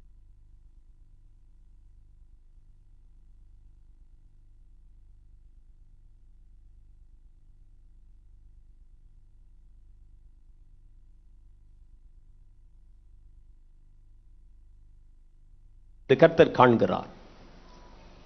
ரெண்டு தலைவர்கள் இருக்கிறோம்னு வச்சுக்கோங்க. ரெண்டு தலைவர்கள். நான் ஒரு சபை வச்சிருக்கிறேன், இன்னொருவர் அவர் ஒரு சபை வச்சிருக்கிறார். நாங்க ரெண்டு பேர் ரெண்டு தலை. நாங்கள் ரெண்டு பேரும் மோதி கொள்ளுகிறோம், சண்டை போடுகிறோம். நாங்கள் நடத்துற ஐடிக்கே கூட்டத்தில் சண்டை போடுறோம். சண்டை போட்டு நான் என் சபைக்கு திரும்பி விட்டேன், அவர் சபைக்கு திரும்பி விட்டார். அந்த வாரம் ஞாயிற்றுக்கிழமை என்னுடைய சபையில என்ன பேசுவேன்னு சொல்லுங்க பார்க்கலாம். என்ன பேசுவேன்? நான் செய்தது நியாயம், அவன் செய்தது அயோக்கியம் பேசும். அவருடைய சபையில் என்ன பேசுவார்? அவரு நான் செய்தது நியாயம், அவன் செய்த அயோக்கியம் பேசுவோம். எங்களுடைய சண்டையை பற்றியே பேசிக்கொண்டே இருப்போம். நாங்கள் எவ்வளவுலாம் நியாயமாய் இருக்கிறோம், நியாயவான்களாய் இருக்கிறோம் என்று. இதெல்லாம் நீங்கள் உட்கார்ந்து கேட்டுக்கிட்டு இடையிடையில கைதட்டி கொண்டிருப்பீர்கள். கர்த்தர் சொல்லுகிறார் இது நியாயமல்ல என்று கர்த்தர் கண்டு, எங்கே தேவனுடைய அந்த பலிபீடங்கள் பாழாக்கும் அருவருப்புகளால் நிரப்பப்படுகிறதை கண்டு, அயோக்கியத்தனமும் வேசித்தனமும் விக்கிரக ஆராதனையும் பொருளாசையின் மயக்கமும் ஆகிய விக்கிரக ஆராதனை தேவனுடைய சபைகளிலும் ஆலயங்களிலும் கொண்டு வந்து நிறுத்தப்பட்டது என்று கண்டு, சிலையத்தான் கொண்டு வரல நம்ம, ஆனா பொருளாசை என்கிற விக்கிரகத்தை உள்ளே கொண்டு வந்து விட்டோம். முரட்டாட்டம் என்கிற விக்கிரகத்தை உள்ளே கண்டு வந்து விட்டோம். ஆண்டவராகிய கர்த்தரை கண்டு நியாயமல்ல என்றவர் கண்டார். அவருடைய கோபம் அவர்கள் மேல் பற்றி எரிகிறது என்று கர்த்தருடைய வேதம் சொல்லுது. ஆகவே இது நாம் விழித்துக் கொள்ள வேண்டிய காலம். இனியும் நம்முடைய நிர்விசாரத்திலே நாம் நீடித்து இருந்தால் வரும் கோபத்துக்கு தப்பித்துக் கொள்ள எவனும் உங்களுக்கு வகை காட்ட முடியாது. கர்த்தருடைய வேதம் சொல்லுது சீக்கிரம் வருகிறதா, உக்கிரத்தின் நாள் வருகிறது. அது உக்கிரத்தின் நாள். கர்த்தருடைய நாள் என்கிற வார்த்தைக்கு பராக்கிரமசாலி முதற்கொண்டு பயப்படுகிற அந்த நாள் வருகிறது.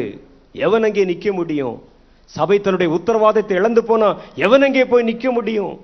சபையில உபவாசிப்பதற்கு கற்றுக் கொடுக்கல, ஜெபிப்பதற்கு கற்றுக் கொடுக்கல, போகட்டும் விடுங்க. ஆனா இன்னைக்கு நம்ம நடத்துற ஜெபத்துக்கு விரோதமாக கூட பேசுகிற பல ஊழியர்கள் எழும்பி இருக்கிறாங்க, பல ஊழியக்காரர்கள் எழும்பி இருக்கிறாங்க. அவங்களுக்கு ஜெபிக்க முடியல, பாவம். சொல்றாங்க என்னையா ஜெபம் ஜெபம்ங்கிற பேர்ல. ஒரு ஆள் எனக்கு அவர் விதமாக ஒரு இமெயில் அனுப்பி இருக்கிறார். ஏறத்தாழ ஆயிரக்கணக்கான ஜனங்களை, 10,000 15,000 ஜனங்களை 12 மணி நேரம் ஒரு இடத்துல உட்கார வச்சு ஜெபம் ஜெபம்னு போட்டு வறுத்து எடுத்தா 12 மணி நேரம் அந்த 10,000 பேருடைய உழைப்பு. அவருடைய கால்குலேஷனை பாருங்க. 10,000 பேருடைய உழைப்பு எவ்வளவு வேஸ்ட் பண்றீங்க? பைபிள்ல எங்கேயாவது 12 மணி நேரம் ஜெபம் பண்ணா தான் கேட்பேன், 12 மணி நேரம் ஜெபம் பண்ணணும் அப்படின்னு எங்கேயாவது எழுதியிருக்கா அப்படின்னு அவர் கேட்டார். எனக்கு பதில் சொல்லணும்னு சொல்லியிருந்தார். எவ்வளவு நேரத்தை வேஸ்ட் பண்றீங்க நீங்க?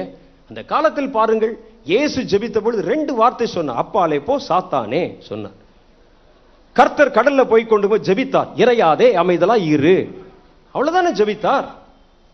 அங்கே எலியா ஜெபித்த பொழுது என்னை கேட்டருளும் என்னை கேட்டருளும், ஒரே வார்த்தை 2 முறை சொன்ன, அவ்வளவுதானே. நீங்க என்னது 12 மணி நேரம் ஜெபம் பண்ணணுமா கர்த்தரிடத்துல? அந்த பாகால் தீர்க்கதரிசிகள் தான் பல மணி நேரம் தங்கள் உடம்பை கீறி கொண்டு, இது அவர் சொல்லல, இது நான் சொல்ல கேட்ட உடனே இனிமே மறுபடியும் இன்னொரு மெயில் அனுப்புவார். அதுல நான் சொன்ன, நீங்க கரெக்டா சொன்னீங்க பிரதர். பாகால் தீர்க்கதரிசியான பல மணி நேரம் கத்துனாங்க. கர்த்தருடைய மனுஷன் ஒரே நிமிஷம் தானே, என்னை கேட்டருளும் என்னை கேட்டருளும். அப்ப என்னங்க 12 மணி நேரம் சொல்லி அதை குறை சொல்லி இன்றைக்கு பேசுகிற ஒரு கூட்டம் வந்திருக்கு. ஆனா வேதத்துல நம்ம வாசிச்சு பார்த்தா 12 மணி நேரம் அப்படி ஜெபம் பண்ணணுமா? கர்த்தருடைய வேதத்தில் எப்படி எழுதியிருக்கான்னு கேட்டா, கர்த்தருடைய வேதத்தில் 12 மணி நேரம் என்று எழுதல, 24 மணி நேரம் ஜெபியுங்கள் என்று எழுதியிருக்கிறது. ஹல்லேலூயா. இடைவிடாமல் ஜெபம் செய்யுங்கள் இருக்கா இல்லையா? அப்ப இடைவிடாமல் ஜெபம் பண்ணுங்கன்னா அது எத்தனை மணி நேரம்? 6 மணி நேரமா? 24 மணி நேரம். நம்மளே இப்பதான் பாதி வந்திருக்கிறோம். அதுவே பொறுக்கல அந்த ஆளுக்கு, அதுவே பொறுக்க நிறுத்தலான்னு சொல்றான். 12 மணி நேரமா? நீ என்ன பாகால் தீர்க்க தரிசியா 12 மணி நேரம் கத்துறதுக்கு? அவர்களுக்கு தெரிந்தது அவ்வளவுதான். கர்த்தருடைய வேதம் சொல்லுகிறது 24 மணி நேரம் ஜெபம் பண்ணுங்கள், இடைவிடாமல் ஜெபம் பண்ணுங்கள். இனி வரப்போகிற இவைகளுக்கெல்லாம் நீங்கள் தப்பி மனுஷகுமாரன் முன்பாக நிற்க பாத்திரவான்களா எண்ணப்படும்படி விழித்திருந்து ஜெபம் பண்ணுங்கள். ராத்திரி பகலா ஜெபம் பண்ணுன்னு சொல்றார் அவர். நம்ம ஜெபம் போதாதுன்னு சொல்லிட்டு இருக்கிறோம். அவர் எழுதுறது பாருங்க கான்செப்ட். இன்னொன்னு சொல்றார், ஏன் ஒரு இடத்துல உட்கார்ந்து ஜெபம் பண்ணா கர்த்தர் கேட்க மாட்டார்? அதென்னங்க ரதம், அதென்ன நடக்கிறது, அதென்ன போறது, ஜெப நடை, ஜெப யாத்திரை, இதெல்லாம் பைபிள்ல போட்டிருக்குதா? ஏன்னா இப்படி கடிதம் எழுதுகள் பாருங்க, பைபிள்ல போட்டா தான் செய்வார்கள். இப்படி பைபிள்ல போட்டா தான் செய்யணும். நான் அடிக்கடி சொல்றேன், பைபிள்ல போட்டா தான் செய்யணும்னா நீ இட்லி தோசை கூட சாப்பிட முடியாது. நீ போட்டிருக்கா? நான் கேட்பேன்ல அப்புறம் சாப்பிடும்போது, பிரதர் நில்லுங்க பிரதர், என்ன இது பைபிள் எங்கேயாவது போட்டிருக்கா? மைக் வைத்து பேசினார்கள் என்று எங்கேயாவது போட்டிருக்கா? பஸ்ல போனாங்கன்னு போட்டிருக்கா? மேக்சிமம் போறதா இருந்தா கழுதையில போ. இயேசுவே கழுதையில் தானே போனாரு. இயேசுவே கழுதையில் போயிருக்க, நீ பிளேன்ல போலாமா? அது என்ன நியாயம்? நாம கேட்போம்ல, இவர் பைபிள்ல போட்டிருந்தா தான் கடைபிடிப்பாராம், இல்லாட்டி கடைபிடிக்க மாட்டாராம். நீங்க போட்டிருக்க சுடிதார் பைபிள்ல போட்டிருக்கா? நான் கேட்டிருக்க வாட்ச் பைபிள்ல போட்டிருக்குதா? எது பைபிள்ல போட்டிருக்குது? ஆக நம்ம பார்க்கணும் ஒரு காரியத்தை. அதற்கு அவர்கள் சொல்றாங்க, இப்படி எல்லாம் நடக்கலாமா? நடந்து போய் நம்ம இப்படி எல்லாம் நம்ம ஜெபம் பண்ணலாமா? இது எங்க பைபிள்ல போட்டிருக்குது என்று கேள்விகள் எழுப்பி கொண்டிருக்கிறான். கேட்கிற குரூப் கேட்டுக்கொண்டு போகட்டும். முழங்கால் செத்தவர்கள், நடக்க மாட்டாதவர்கள். அவனுக்கு என்ன தெரியும் நடக்கிற பத்தி? நடக்க முடியலன்னா அப்படிதான் தெரியும். ஒரு முறை ஒரு வெள்ளரி தோட்டத்துல நரி புகுந்து அந்த வெள்ளரிக்காயெல்லாம் அடிச்சு எடுத்துட்டு போயிருச்சு. தோட்டக்காரன் பார்த்த அந்த நரி எப்படியாவது ஒரு ட்ராப் வைத்து பொறி வைத்து பிடிக்க வேண்டும் என்று ஒரு பொறி வைத்திருந்தான். இரவுல போய் அந்த இடத்துல வெள்ளரிக்காய் எடுத்துட்டு அப்படி திரும்பும் பொழுது டப்புன்னு பொறி அடிச்சிருச்சு. ஆனா நல்ல வேளை அதனுடைய பின்னால ஒரு பெரிய வால் இருக்கும் பாருங்க, கொஞ்சம் மாதிரி இருக்கும், அப்படியே பொஸ்ன்னு இருக்கும், அதுல பிடிச்சிருச்சு. பிடிச்சி இழுத்து பார்த்த பொழுது வால் அருந்து போச்சு. வால் அருந்ததோடு அந்த நரி ஓடி விட்டது. ஓடி போனா அதுக்கு காலையில விடிந்தால் மற்ற நரிகள் பார்த்தால் நம்மை மதிக்காதே. நரி இல்ல, ஒரு நரினாலே அழகு வால் தானே. இந்த நரிவால் ரொம்ப அழகா இருக்கும். சிலர் தன்னுடைய கார்ல எல்லாம் மாட்டி வச்சிருப்பாங்க, பார்த்துருவீங்க நரிவால். நரிக்கு அழகே வால் தானே, அது இல்லாவிட்டால் நம்ம எப்படி நரி என்று இவர்கள் ஏற்றுக்கொள்ளும் சொல்லி யோசிச்சது. அப்படியே என்னடா செய்வது என்று சொல்லி ஒரு கல் பாறையில காலையில விடியும் பொழுது பத்மாசனம் போட்டு தவம் பண்ற மாதிரி உட்கார்ந்துருச்சு. எல்லா நரிகள் அந்த பக்கத்துல காலையில போன நரிகள் பார்த்து, என்னது இன்னைக்கு என்ன இப்படி உட்கார்ந்துருக்கேன்னு கேட்டோன்னு அப்படி கண்ணை மூடி தியானம் பண்ற மாதிரி இருந்தது. உடனே இந்த நரி எல்லா நரியும் பார்த்து எல்லாம் நின்றுட்டு என்னமோ நடக்குது பல மணி நேரம் சத்தமெல்லாம் கொடுத்து பார்த்தா அவர் கண்ணே முழிக்கல, அவர் இப்படி உட்கார்ந்துகிட்டே இருந்தார். அப்புறம் ஒரு நரி மெல்ல கேட்டது, என்னப்பா நடந்ததுன்னு. நேற்று ராத்திரி நான் அந்த பக்கம் வந்தேன், கடவுள் எனக்கு தரிசனமானாரு. அவர் சொன்னாரு, நரியே நீ பரலோகத்துக்கு போயிருவ, ஆனா உனக்கு பின்னால வால் இருக்கு பாரு, வால் பரலோகத்துக்கு போகாது. ஆகவே வாலை நீ கட் பண்ணினா தான் பரலோகத்துக்குள்ள போக முடியும்னு எனக்கு சொல்லிட்டார். ஆகவே என்னுடைய வாலை கட் பண்ணிட்டேன் பாத்தியான்னு சொன்ன உடனே எல்லா நரிகளும் உடனே போய் பார்பர் ஷாப்ல போய் வாலை கட் பண்ணிட்டு வந்துருச்சான். நடக்க முடியாதவன் அடுத்தவன் நடப்பதை பொறுக்க மாட்டான். வால் இழந்தவன் அடுத்தவன் வாளோடு இருந்தால் அவன் பொறுக்க மாட்டான். ஆகவேதான் அவங்களுக்கு நடக்க முடியல, எல்லாம் மூட்டு செத்து போச்சு, ஆர்த்தரைட்டிஸ் உட்கார்ந்து இருக்கிறான். நம்ம ஜெபத்துல போய் நடக்கிறோம் பாத்தீங்களா, காலை உயர்த்தி மிதிக்கிறோம் பாத்தீங்களா, சாத்தானுடைய தலையை நசுக்குகிறோம் பாத்தீங்களா, ஐயோ தப்புன்றான். உடனே முடியல, அவனுக்கு முடியல. எனக்கு ஒரு காலத்துல ஆரம்பத்துல நல்லா தூங்குகிறவர்களை பார்த்தா கோபம் வரும் எனக்கு. ஏன்னா எனக்கு தூக்கமே வராது. என் கூட இருந்து பார்த்தவங்களுக்கு தான் தெரியும், நான் ராத்திரிலாம் தூங்க மாட்டேன். இப்போவும் சின்ன வயசுல இருந்தேன்னா நான் SSLC படிக்கிற காலத்துல இருந்தே ராத்திரியா நான் தூங்கவே மாட்டேன், முழிச்சுக்கிட்டே இருப்பேன், அப்படியே முழிச்சுக்கிட்டே இருப்பேன். ஆனா அப்படி எனக்கு தூக்கம் வரல இல்ல, தூங்குகிறவனை பார்த்தால் கோபமாய் வரும் எனக்கு. ராத்திரி உட்கார்ந்து சில நேரத்துல நம்ம ஆல் நைட் பிரேயர் ஜெபம் பண்ணணும்னு சொல்லி என்னுடைய நண்பர்கள் எல்லாம் அழைப்பேன், உட்கார்ந்துருப்பாங்க. ஏன்னா எனக்கு தூக்கம் வரல இல்ல, வாங்க எல்லாரும் சேர்ந்து நம்ம பாட்டு பாடி ஜெபம் பண்ணுவோம். ஜெபித்து கொண்டிருக்கும் போது யாராவது 2 மணி 1 மணிக்கு லேசா அப்படி தூங்குனா உடனே எனக்கு கோபம் வந்துடும். என்ன நினைத்து கொண்டு ஆயவின்னு திட்டுவேன். அவர் சொல்லுவாங்க, நாங்க மத்தியானம் 2 மணிக்கு நீங்க கூட்டம் நடத்தி தூங்குனா நீங்க திட்டினா நியாயம் இருக்கு, ராத்திரி 2 மணிக்கு தூங்குவது இயற்கை தானே, இது கூடவா தப்புன்னு கேட்பாங்க. எனக்கு உங்களை பார்த்தாலே கோபம் வரும். அப்புறம் அதிலிருந்து நான் மீள்வதற்கே ரொம்ப நாள் ஆகி தான் நான் மீண்டேன். ஐயோ, நமக்கு தான் தூக்கம் வரல, அவனாவது எப்படி தூங்குறான்னு பார்த்து நான் இப்போ யார் தூங்கினாலும் எழுப்பவே மாட்டேன். பாருங்க, உங்களை எத்தனை பேர் தூங்கிட்டு இருக்கீங்க? யாராவது எழுப்பினா நான்? ஏன்னா நான் ரட்சிக்கப்பட்டு விட்டேன் அந்த பாவத்திலிருந்து. யாரையும் சொல்றது இல்லை அதுல இருந்து. வேதம் சொல்லுகிறது இங்கே கர்த்தர் நம்மை ஜெபத்திற்காக அழைத்திருக்கிறார். ஜெபத்தை குறித்து இப்படி பல்வேறு விதமான செய்திகளை நீங்கள் கேள்விப்படுவீங்க. இன்னுமே இதெல்லாம் சும்மா ஜனங்களை ஏமாற்றுகிறாள் இல்ல. நீங்க நல்லா ஒரு காரியத்தை தெரிந்து கொள்ளுங்க, இது ஜெபிக்கிற காலம், இது ஜெபிக்க வேண்டிய நேரம். ஏன்னா கர்த்தருடைய வேதம் சொல்லுது, இவைகள் எல்லாம் நடக்க காணும் பொழுது இவைகளுக்கெல்லாம் நீங்கள் தப்பி மனுஷகுமாரன் முன்பாக நிற்க பாத்திரவான்களாய் எண்ணப்படும்படி விழித்திருந்து ஜெபம் பண்ணுங்க, ஜெபம் பண்ணிட்டே இருங்க என்று கர்த்தர் சொல்லுகிறார். அந்த நியாய தீர்ப்பு சீக்கிரமாய் கடந்து வருகிறது. அப்ப முதல்ல நம் நடுவில் இருக்கிற விக்கிரக ஆராதனைகளை விட்டு விலகுங்கள். கர்த்தருடைய கோபாக்கினை வெகு சீக்கிரமாய் கடந்து வருகிறது என்று வேதத்தில் எழுதியிருக்கிறது. அடுத்து சங்கீத புஸ்தகத்தில் 2வது அதிகாரம் 1 சில வசனங்களை வாசித்தால், ஜாதிகள் கொந்தளித்து ஜனங்கள் விருதா காரியத்தை சிந்திப்பானேன், கர்த்தருக்கு விரோதமாகவும் அவர் அபிஷேகம் பண்ணினவருக்கு விரோதமாகவும் பூமியின் ராஜாக்கள் எழும்பி நின்று அதிகாரிகள் ஏகமாய் ஆலோசனை பண்ணி அவர்கள் கட்டுக்களை அறுத்து அவர்களுடைய சகல கயிறுகளை நம்மை விட்டு எரிந்து போடுவோம் என்கிறார்கள். பரலோகத்தில் வீற்றிருக்கிறவர் நகைப்பார், ஆண்டவர் அவர்களை இகழுவார். அப்பொழுது அவர் தமது கோபத்திலே அவர்களோடு பேசி தமது உக்கிரத்திலே அவர்களை தண்டிப்பார். எப்போ ஜாதிகள் கொந்தளிக்க ஆரம்பிக்கிறது, கர்த்தருக்கு பிரியமில்லாத காரியம். ஜாதிகள் கொந்தளிக்க. அப்ப சாத்தான் என்ன செய்யறான்னா, தேசத்துல ஜனங்களை பல்வேறு காரணங்களை காட்டி கொந்தளிக்க வைத்துக் கொண்டே இருக்கிற கலாச்சாரத்தை இப்ப சமீபமா பார்க்கிறோம். முல்லை பெரியாறுல பாத்தீங்கன்னா கேரளாவுக்கும் தமிழ்நாட்டுக்கு இடையில ஜனங்கள் கொந்தளிக்கிறாங்க கொட கொட கொடன். ஆந்திரால பாத்தீங்கன்னா தெலுங்கானா பிரச்சனை வைத்து ஆந்திராவிலே கொந்தளிக்கிறாங்க, கொதிக்க ஆரம்பிக்கிறாங்க. கர்நாடகாவில் இருக்கக்கூடிய ஆறுகள், கர்நாடகாவில் இருந்து அங்கிருந்து நமக்கு தண்ணி கொடுக்க கூடாதுன்னு சொல்லி கர்நாடகா தமிழ்நாடு பார்டர்ல கொதிக்கிறாங்க. வட மாநிலங்கள்ல கொதிக்கிறாங்க. எங்க பார்த்தாலும் கலவரங்கள். ஜனங்கள் வெளியே வந்து பந்த் நடத்துகிறார்கள், ஸ்ட்ரைக் பண்றாங்க, கல்லெறிகிறாங்க, குழப்பம் நடத்துகிறார்கள், பல்வேறு காரணங்களை சொல்லுகிறார்கள். ஆனா வேதம் சொல்லுகிறது, ஜாதிகள் கொந்தளிக்கிறது என்பது கர்த்தருக்கு பிரியமில்லாத காரியம்.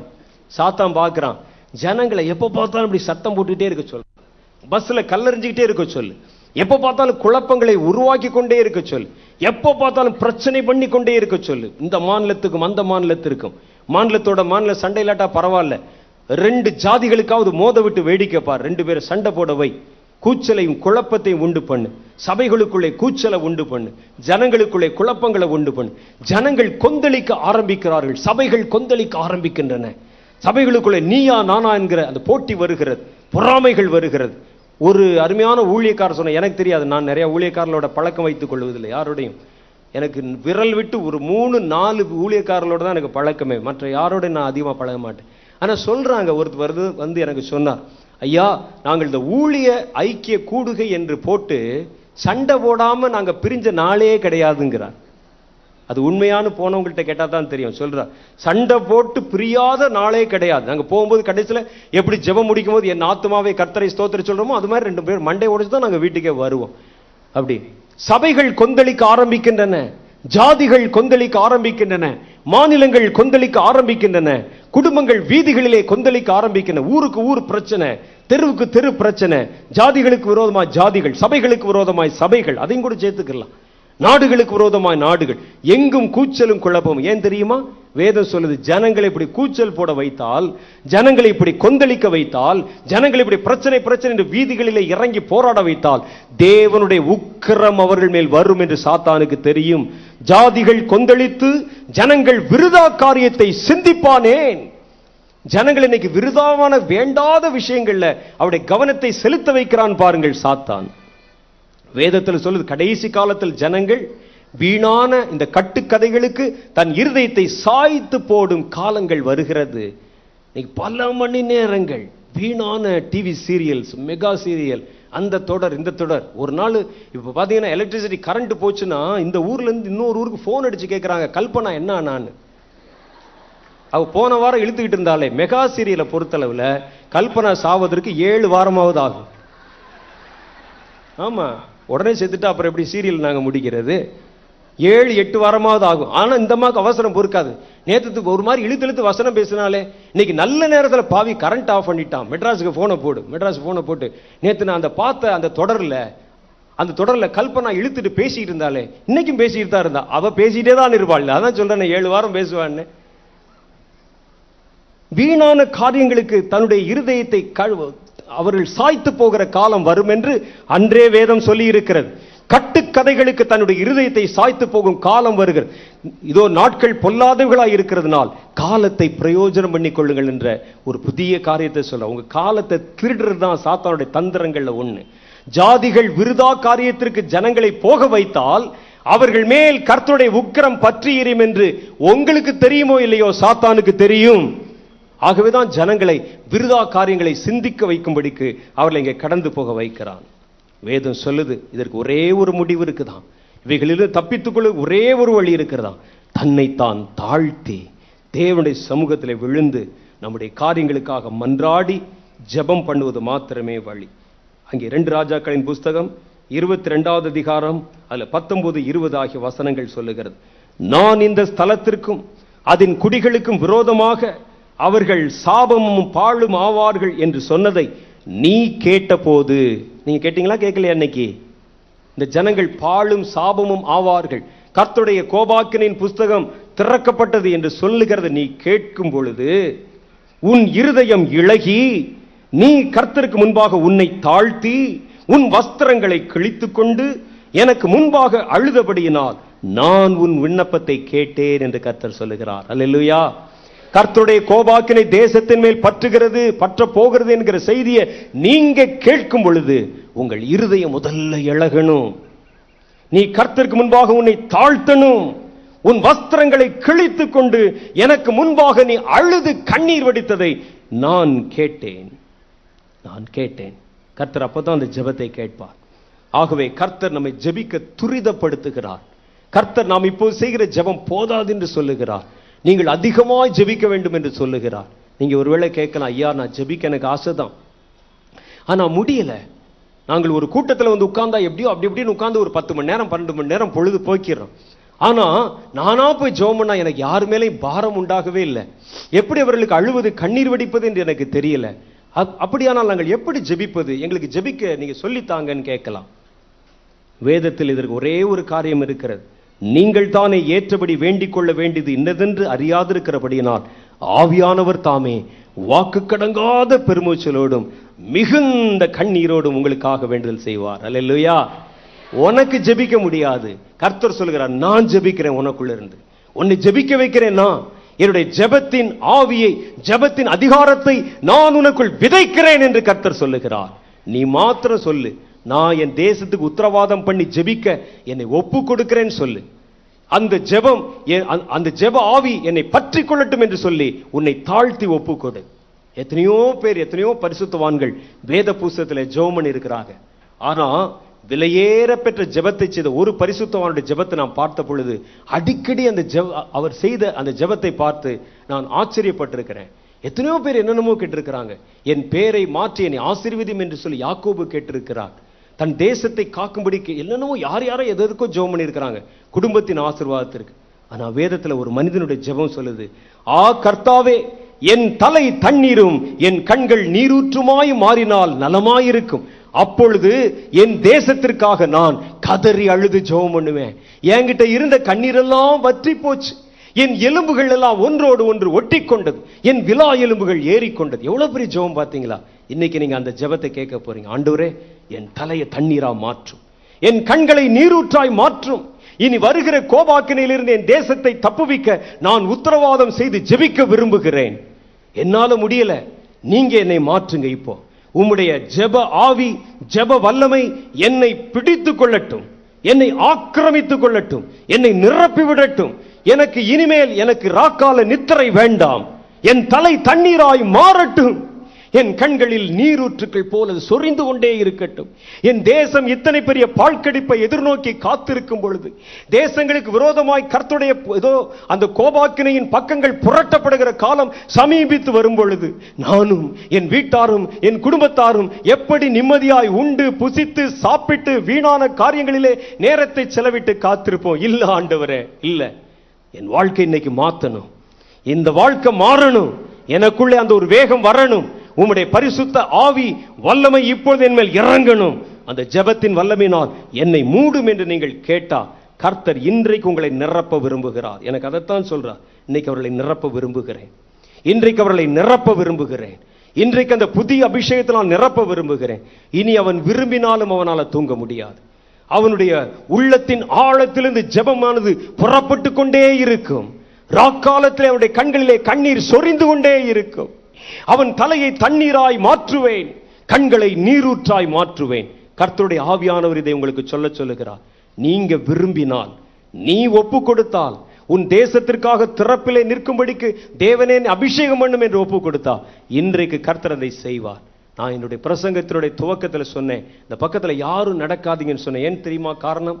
ஒரு மின்னல் கீற்று போல ஒரு பெரிய கீற்று இந்த இடம் முழுவதும் ஒரு கயிறு கட்டின மாதிரி, அது ஒரு பெரிய டங்ஸ்டன் இழையிலே உருவாக்கப்பட்டதை போல தங்க நிறமும் வெள்ளி நிறமும் வெளிச்சமுமாக அது காணப்பட்டு இந்த நடுவிலே தேவ தூதர்கள் அசைவாடுகிறதை கண்டேன். அவர்கள் சொன்னாங்க, கடைசி நேரத்தில் ஜாதிகளுக்கும் ஜனங்களுக்கும் இந்த அறைகோலை நீ கொடுக்கும் பொழுது கர்த்தருடைய ஆவியானவர் அவர்களை கண்ணீரின் ஆவியினால் நிரப்ப போகிறார். உங்களுடைய கண்ணீரை அவர் தம்முடைய துருத்தியிலே பிடித்து வைத்திருக்கிறார். ஒருவேளை நீங்க வடிக்கிற கண்ணீருடைய மதிப்பு என்னன்னு உங்களுக்கு தெரியாது. நீங்க ஒரு நாள் எத்தனையோ தடவை நீங்க கண்ணீர் வடிச்சிருக்கலாம் ஜெபத்துல, உங்களுக்கு தெரியாது. கர்த்தர் கண்ணீர் துளிகளை எடுத்து தன் துருத்தியிலே பத்திரமாய் வைத்திருக்கிறார் என்றால் அது எவ்வளவு விலை மதிப்புள்ளதா இருக்கணும்னு நீங்க யோசிச்சு பாருங்க. கர்த்தர் எடுத்து சேர்த்து வைக்கிறாராம். ஒரு மனிதன் ஜெபத்திலே வடிக்கிற கண்ணீர் உலகத்தின் பார்வையில எப்படியோ, கர்த்தருடைய பார்வையில வைரங்களுக்கும் வைடூரியங்களை விட பெருசு. அல்லேலூயா. என் கண்களின் கண்ணீரை நீர் அறிந்திருக்கிறேன், அவைகள் உம்முடைய கணக்கில் அல்லவோ இருக்கிறது. கண்ணீர் துளிய கணக்கில் யாராவது வைப்பாங்களா? இன்னைக்கு 2 சிசி அழுதான், 3 சிசி அழுதான், யாராவது எழுதுவாங்களா? நீங்க எழுதிருக்கீங்களா? ஆனா கர்த்தர் எழுதி வைத்திருக்கிறாராம். அல்லேலூயா. அந்த கண்ணீரின் ஆவியினால் உங்களை நிரப்ப போகிறார்கள். தேவ தூதர்கள் இந்த இடம் முழுவதும் வியாபிக்க போகிறார்கள். யார் நீங்க தன்னலம் இல்லாம உங்களை ஒப்பு கொடுக்கணும். இன்னைக்கு ராத்திரில இருந்தே உங்களுடைய வாழ்க்கை மாறிவிடும் பாருங்கள். உங்கள் ஜெபத்திலே நீங்கள் அறியாத பரிமாணங்களை ஜெபிக்க போறீங்க. உங்களுக்குள்ளிருந்து ஜெபிக்கிற ஒரு கதறலின் சத்தத்தை கேட்க போறீங்க. நீ விசுவாசித்தால் தேவனுடைய மகிமையை காண்பா. எல்லாம் எந்திரிச்சு நிக்க போறோம். நம்முடைய தேசம் ஒரு சாதாரணமான கிரியல் அல்ல, ஒரு மகா பயங்கரமான விளிம்பிலே வந்து நின்று கொண்டிருக்கிறது. பக்கங்கள் புரட்டப்படுவதற்கு முன்பு உங்கள் வாழ்க்கை புரட்டப்பட்டால் நலமாயிருக்கும். அந்த தேவனுடைய கோபாக்கினை பக்கங்கள் புரட்டப்படுவதற்கு முன்பு நீங்கள் திரும்பினால் நலமாயிருக்கும். கர்த்தருடைய ஆவியானவர் இங்கே கிரியை செய்கிறார். கண்களை மூடுங்க தயவு செய்து. தேவனுடைய பிரசன்னத்தை நான் பார்க்கிறேன். தேவனுடைய பிரசங்கத்தை, ஆண்டவருடைய பிரசன்னத்தை பிரசங்கத்தின் கடைசி பகுதியிலிருந்து இப்பொழுது பிரத்யட்சமாய் திறந்திருக்கிற கண்கள் என்னால் பார்க்க முடியுது. திறந்திருக்கிற கண்களால் பார்க்க முடிகிறது. ஒரு பெரிய ஒரு பலிபீடம் தெரிகிறது எனக்கு. ஒரு பெரிய பலிபீடம் இங்கே மையத்திலே தெரிகிறது. அதுல ஒரு நெருப்பு எரிந்து கொண்டிருக்கிறது. அது வெள்ளை சுவர்களால் கட்டப்பட்ட ஒரு பலிபீடமாய் இருக்கிற. அதுல ஏதோ எரியூட்டப்படுகிற சர்வாங்க தகன பலி செலுத்தப்பட்ட மிருகங்களின் மாம்சத்தை பார்க்கிறேன். அதுல இருந்து நெருப்பு பற்றி எரிந்து கொண்டிருக்கிறது. அன்றியும் இந்த இடத்தை சூழ 3 முறைகள் மின்னல் இறங்கி வந்ததை பிரத்யட்சமா என்னுடைய கண்களிலே கண்டேன். முதல் முறை இறங்கி வந்த பொழுது அது உண்மையான மின்னலா இருக்கும் என்று நினைத்தேன். 2வது முறையும் 3வது முறையும் உங்கள் கூட்டத்தின் நடுவில் அது இறங்கி வர கண்டேன். கர்த்தராகிய தேவன் சொல்லுகிறார், என் பிரியமான ஜனமே, நான் உன் நடுவில் இருக்கிறேன். நான் உன் நடுவில் இருக்கிறேன். தூரமா இல்ல, நீ பேசுறது எனக்கு கேக்குது, எனக்கு கேக்குது. அவர் சொல்றார், எனக்கு கேக்குது. இந்த கூட்டத்தில் எப்படி கேட்கும்? எனக்கு கேக்குது. நான் தேவன். உன் வாயை திற, உன் வாயை திற. உன்னுடைய ஒப்பு கொடுத்தல் வேண்டும். இந்த இடத்தில் இருக்கிற இந்த பலிபீடத்தில் செலுத்தப்படுகிற சர்வாங்க தகன பலியின் மிருகத்தின் போல உன்னுடைய மாம்சம் இப்போ சந்து சந்தாய் துண்டிக்கப்பட வேண்டும். அது இந்த பலிபீடத்தை நிரப்ப வேண்டும். அப்பொழுது வானத்தை திறந்து கொண்டு என்னுடைய அக்கினி இறங்குமோ இல்லையோ என்று சோதித்து பார் என்று கர்த்தர் சொல்லுகிறார். ஒரு புதிய அக்கினி உன்மேல் இறங்கும், ஒரு புதிய வல்லமை இறங்கும் என்று தேவனுடைய ஆவியானவர் உங்களுக்கு சொல்லுகிறார். என்னுடைய திறந்திருக்கிற கண்கள்ல இதோ புகை எழும்புகிறதாய் காணப்படுகிற, அக்கினி எரிந்து கொண்டிருக்கிற ஒரு உயரமான பலிபீடத்தை பார்க்கிறேன். அது 5 அடி உயரமாயிருக்கிறது. அதை சுற்றிலும் வெள்ளை நிறத்திலே சுவர்கள் வைக்கப்பட்டிருக்கிறது. அதன் மேலே பலி மிருகம் இருக்கிறது. அதை திறந்திருக்கிற கண்களினால் பிரத்யட்சமா பார்க்க முடியும்.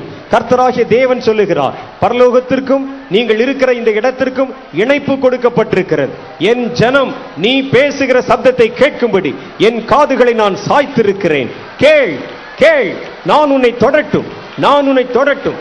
என் வாலிப மகளே, நான் உன்னை தொடட்டுமா என்று கர்த்தர் கேட்கிறார். என் வாலிப தம்பி, நான் உன்னை தொடட்டுமா என்று கர்த்தர் கேட்கிறார். இதோ என்னுடைய ஊழியக்காரனே, இளம் ஊழியக்காரனே, உன்னை நான் தொடட்டுமா என்று கர்த்தர் கேட்கிறார். அக்னியை போட வந்தேன், அது இப்பொழுதே பற்றி எரிய வேண்டும் என்று விரும்புகிறேன். தயவுசெய்து வாலண்டியர்ஸ் இருந்தீங்கன்னா நீங்கள் தயவுசெய்து பக்கத்தில் இருக்கிறவர்களை கொஞ்சம் கவனித்துக் கொள்ளுங்கள். கர்த்தருடைய ஆவியானவர் பலமாய் கிரியை செய்ய போகிறார். இது கர்த்தர் தம்முடைய ஜனங்களை சந்திக்கிற நேரம். இதுவரைக்கும் தேவனிடத்தில் ஜெபம் பண்ணினதை போலல்ல, இனி ஒரு புதிய பரிமாண ஜெபத்தை கர்த்தர் இந்த கூட்டத்திலே விதைக்க போகிறார். உன்னுடைய மனதிலே விதைக்க போகிறார். இனி உன்னால் அமைதியாய் இருக்க முடியாது. இனி உன்னால் அமைதியாய் இருக்க முடியாது. இறங்கட்டும் தேவனுடைய வல்லமை, இறங்கட்டும் தேவனுடைய அபிஷேகம், இறங்கட்டும் தேவனுடைய கரம். தொடும். பயப்படாதே சிறுமந்தையே, இதோ நான் உன்னோடு கூட இருக்கிறேன். நானே முந்தினவரும் பிந்தினவரும், நானே முதலும் முடிவும், நானே ஆல்பாவும் ஒமேகாவுமாய் இருக்கிறேன் என்று சேனைகளின் கர்த்தர் உங்களுக்கு சொல்லுகிறார். சிலருடைய கண்கள் திறக்கப்படுகிறதை பார்க்கிறேன். சிலருடைய கண்களை கர்த்தர் தொடுகிறார். சிலருடைய கண்கள் இப்பொழுது திறக்கப்படுகிறது. சிலர் சில தரிசனங்களை காண்கிறார்கள். கர்த்தருடைய வல்லமை இறங்கி கொண்டிருக்கிறது. கர்த்தருடைய அபிஷேகம் இறங்கி கொண்டிருக்கிறது. கர்த்தருடைய ஆவியானவர் வந்துவிட்டார், வந்துவிட்டார். நீதான் நீதான் நீதான் அந்த மனுஷன், நீதான் அந்த மனுஷி, நீதான் அந்த மனுஷி. பெற்றுக்கொள் பெற்றுக்கொள் பெற்றுக்கொள். சிலருடைய கைகளிலே ஒரு பட்டயம் கொடுக்கப்படுகிறது. Thank you lord. சுடரொளி பட்டயங்கள் இறங்கி வருகிறதை பார்க்கிறேன். சுடரொளி பட்டயங்கள் இறங்கி வருகிறது. அந்த பட்டயத்திலிருந்து சுடர் வீசும் ஒளி கதிர்கள் இதோ புறப்பட்டு கொண்டிருக்கிறது. கர்த்தர் சொல்லுகிறார், உன் கையை நீட்டி அதை பெற்றுக்கொள் பெற்றுக்கொள் பெற்றுக்கொள். உன்னுடைய ஜெபத்தினால் இதோ பொல்லாத சத்ருவின் கிரிகளை அறுத்து போடு. இறங்குகிறது அந்த வல்லமை, இறங்குகிறது அந்த வல்லமை. பெற்றுக்கொள்ளுங்கள் பெற்றுக்கொள்ளுங்கள். தூரத்தில் நீங்க நின்னாலும் பரவாயில்ல, சமீபத்தில் நின்னாலும் பரவாயில்ல. கர்த்தருடைய ஆவியானவர் இந்த இடம் முழுவதும் வியாபித்திருக்க காண்கிறேன். Thank you lord, thank you lord, thank you Lord. வானத்திலிருந்து ஒரு நெருப்பு தூண், நெருப்பு தூண், ஒரு தூண் மாதிரி இருக்குது. ஒரு நெருப்பு மேலிருந்து கீழாக இறங்குகிறது, இறங்குகிறது, இறங்குகிறது. Thank you lord. அது தொடப்போகிறது உங்களை, அது தொடப்போகிறது உங்களை. Thank you lord, thank you lord, thank you lord. Oh Jesus, thank you lord, thank you lord, thank you lord. இந்த டொரண்டோ புயல்களுக்கு முன்பாக இறங்குவதை போல, வானத்திலிருந்து மேகம் இறங்குவதை போல இதோ இப்பொழுது ஒரு பெரிய தூண் மாதிரி ஒரு நெருப்பு தூண் இறங்கி கொண்டிருக்கிறது. இது இந்த கூட்டத்தை நெருங்கி கொண்டிருக்கிறது. நம்முடைய தலைகளுக்கு மேலால் நெருங்கி கொண்டிருக்கிறது. Thank you lord, thank you lord, thank you Lord. தொடும் ஆண்டவரே, என்னை தொடும். என் இருதயம் பற்றி எறியட்டும். கேள் கேள் கேள்.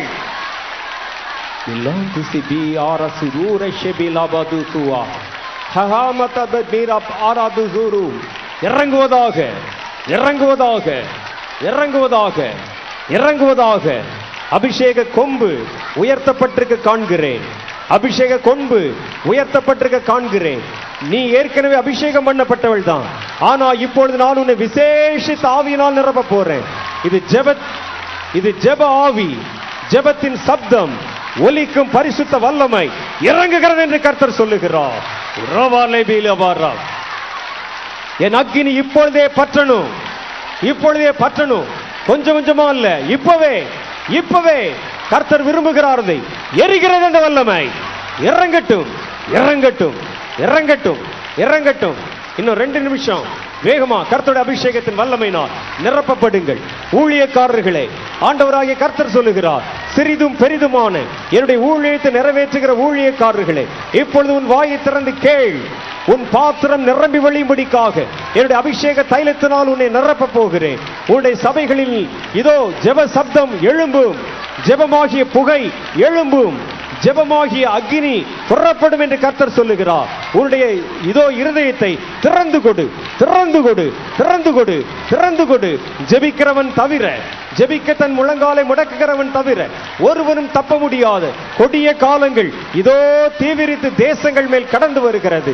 அதற்கு தப்பிக்கொள்ளுகிறவன் பாக்கியவான். தன் தேசத்திற்காக கைவிரித்து அவைகளுக்கு உத்தரவாதம் செய்கிறவன் பாக்கியவான் என்று எழுது என்று கர்த்தர் சொல்லுகிறார். Thank you Lord. இறங்கட்டும், இறங்கட்டும் வாலிப பிள்ளைகளே.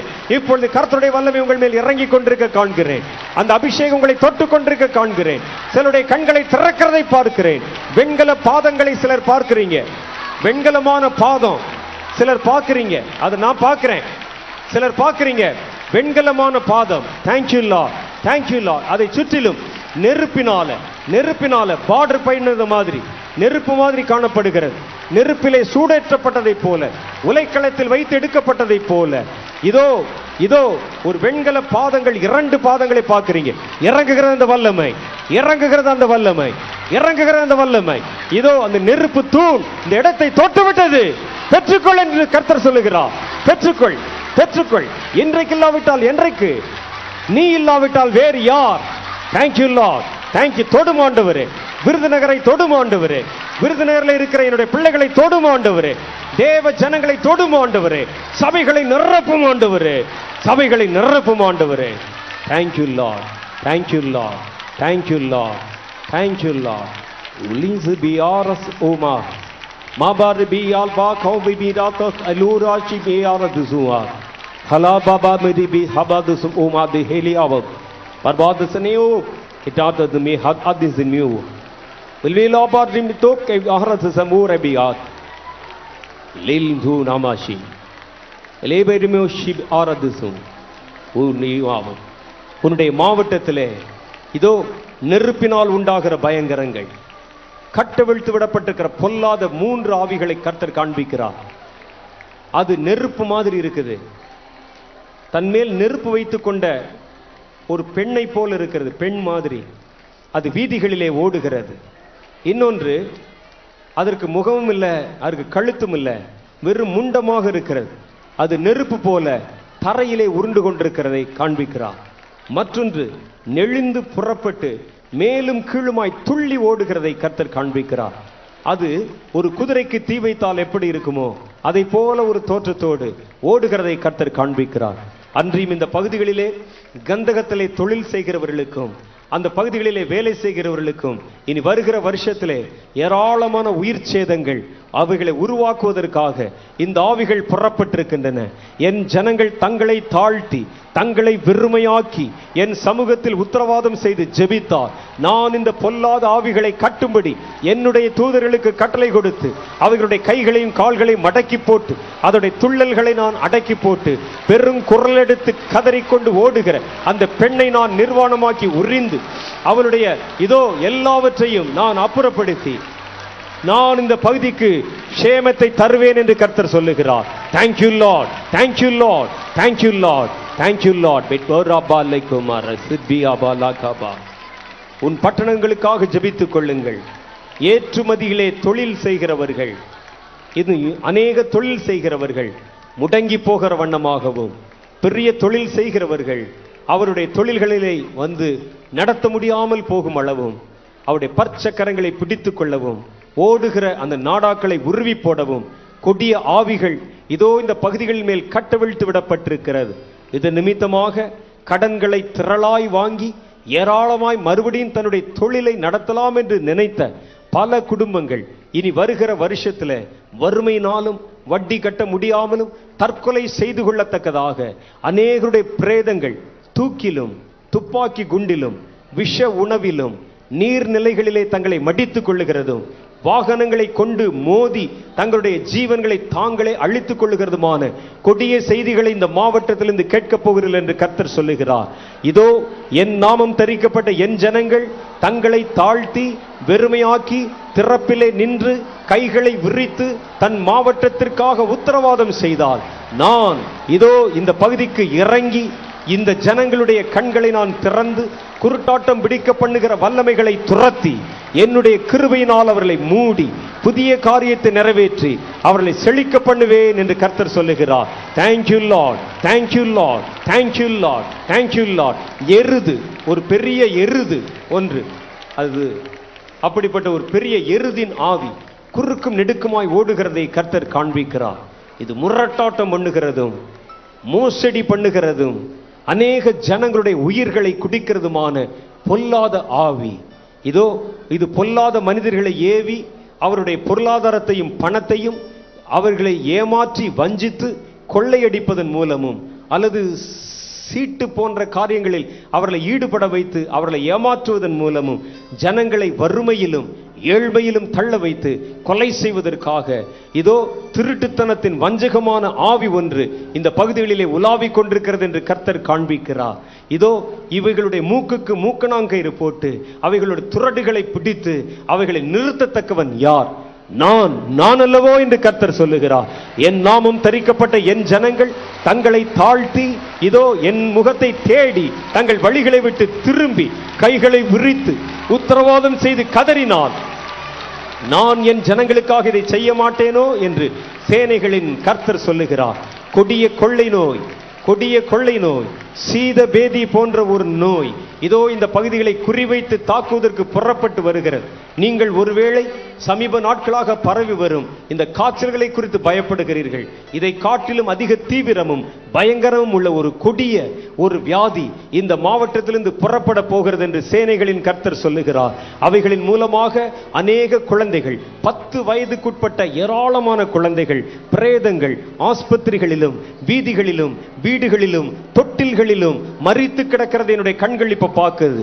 ஆண்டவராகிய கர்த்தர் சொல்லுகிறார், அநேக தாய்மார் தன்னுடைய வயிற்றிலே அடித்துக்கொண்டு என்னுடைய பிள்ளைகளுக்காக யார் உத்தரவாதம் செய்வார்கள் என்று கதறுவார்கள். அரசாங்கம் இதற்கு தீவிர நடவடிக்கை எடுப்பதற்கு முன்பாகவே மரணத்தின் எண்ணிக்கை 1000களை தாண்டிவிடும், அதன் பயங்கரம் தேசங்களில் பேசப்படும் என்று நான் உங்களுக்கு சொல்லுகிறேன். ஆண்டவராகிய கர்த்தர் இப்பொழுது உங்களுக்கு சொல்லுகிறார், என் நாமம் தரிக்கப்பட்ட என் ஜனங்கள் தங்களை தாழ்த்தி தங்கள் பொல்லாத வழிகளை விட்டு திரும்பி என் முகத்தை தேடி தன் கைகளை விரித்து திறப்பின் வாசலிலே நின்று அடைப்பை அடைக்கத்தக்கதாக என்னை நோக்கி கதறினார், நான் இந்த பகுதிக்கு இறங்கி என் குழந்தைகளை காத்துக்கொள்ள மாட்டேனோ என்று சேனைகளின் கர்த்தர் சொல்லுகிறார். Thank you Lord, thank you Lord, thank you Lord, thank you Lord, thank you Lord. betabaga baradu mahabaga bale debi rababu ulebela baradu remili pillaga baraba. நீரினால் உண்டாகிற மரணங்களும் இந்த வருஷத்தின் கடைசி மாசங்கள்ல மழை காலங்களில் நியமிக்கப்பட்டிருக்கிறது. காட்டாற்று வெள்ளங்கள் புறப்பட்டு வருகிறதன் மூலம் குடிசை பகுதிகள் சின்ன சின்ன கிராமங்களிலே ஏராளமான பொருள் சேதங்களும் மனித உயிர் சேதங்களும் இந்த வருஷம் எந்த வருடத்திலும் இல்லாத அளவுக்கு தோன்றும்.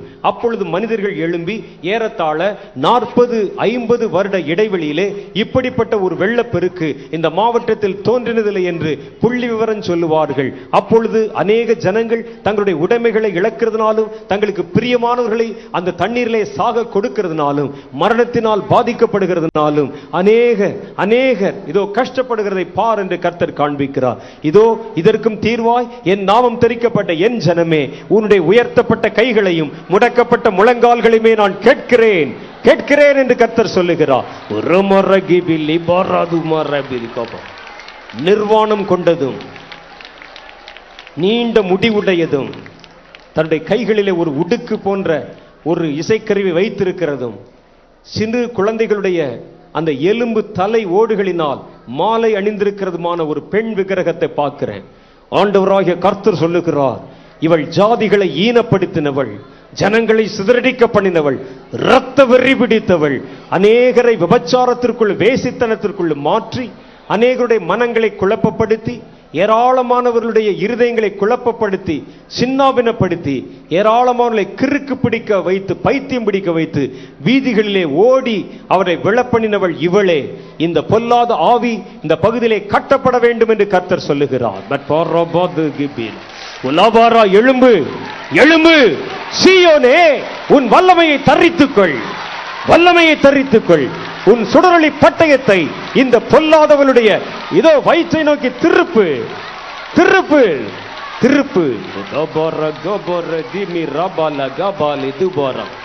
மலைகளிலே பதுங்கி இருக்கிற பொல்லாத ஆவிகள், மலைகளிலே இருக்கிற அநேக பில்லிசூனி ஆவிகள், மலைகளிலே தஞ்சமாய் வைத்திருக்கிற ஆவிகள் உங்கள் மாவட்டத்தின் பல சிறு குன்று பகுதிகளிலே அவைகள் மறைந்திருக்கிறது. அது தீயை போலவும் நெருப்பை போலவும் தீவிரித்து வரும் இதோ பல்வேறு விதமான உருவங்களைப் போலவும் ஜாதிகளை ஈனப்படுத்தி ஜனங்களை தற்கொலைக்கு நேராய் தூண்டி அநேக விபத்துகளை உன்னுடைய பகுதிகளிலே உருவாக்கினவைகள் இவைகள்தான் என்று கர்த்தர் சொல்லுகிறார். இதோ அந்த மலைகளுக்கு விரோதமாய், மலைகளிலே பதுங்கி இருக்கிற அந்த பொல்லாத பில்லிசூனி ஆவிகளுக்கு விரோதமாய், மனிதர்களுக்கு விரோதமாய், அப்படிப்பட்ட அக்கிரம கிரிகளுக்கு விரோதமாய் என் ஜனம் தன்னுடைய பட்டயத்தை உயர்த்தி அவர்கள் ஜெபித்தால் நான் அவைகளை வேறற்று போக பண்ணுவேன், அவைகளை துரத்துவேன். பல 100 ஆண்டு காலமாய் குடியிருந்த அந்த இடங்களை விட்டு அவைகள் புறப்பட்டு ஓடிப்போம் என்று நானே உனக்கு சொல்லுகிறேன் என்று கர்த்தர் சொல்லுகிறார்.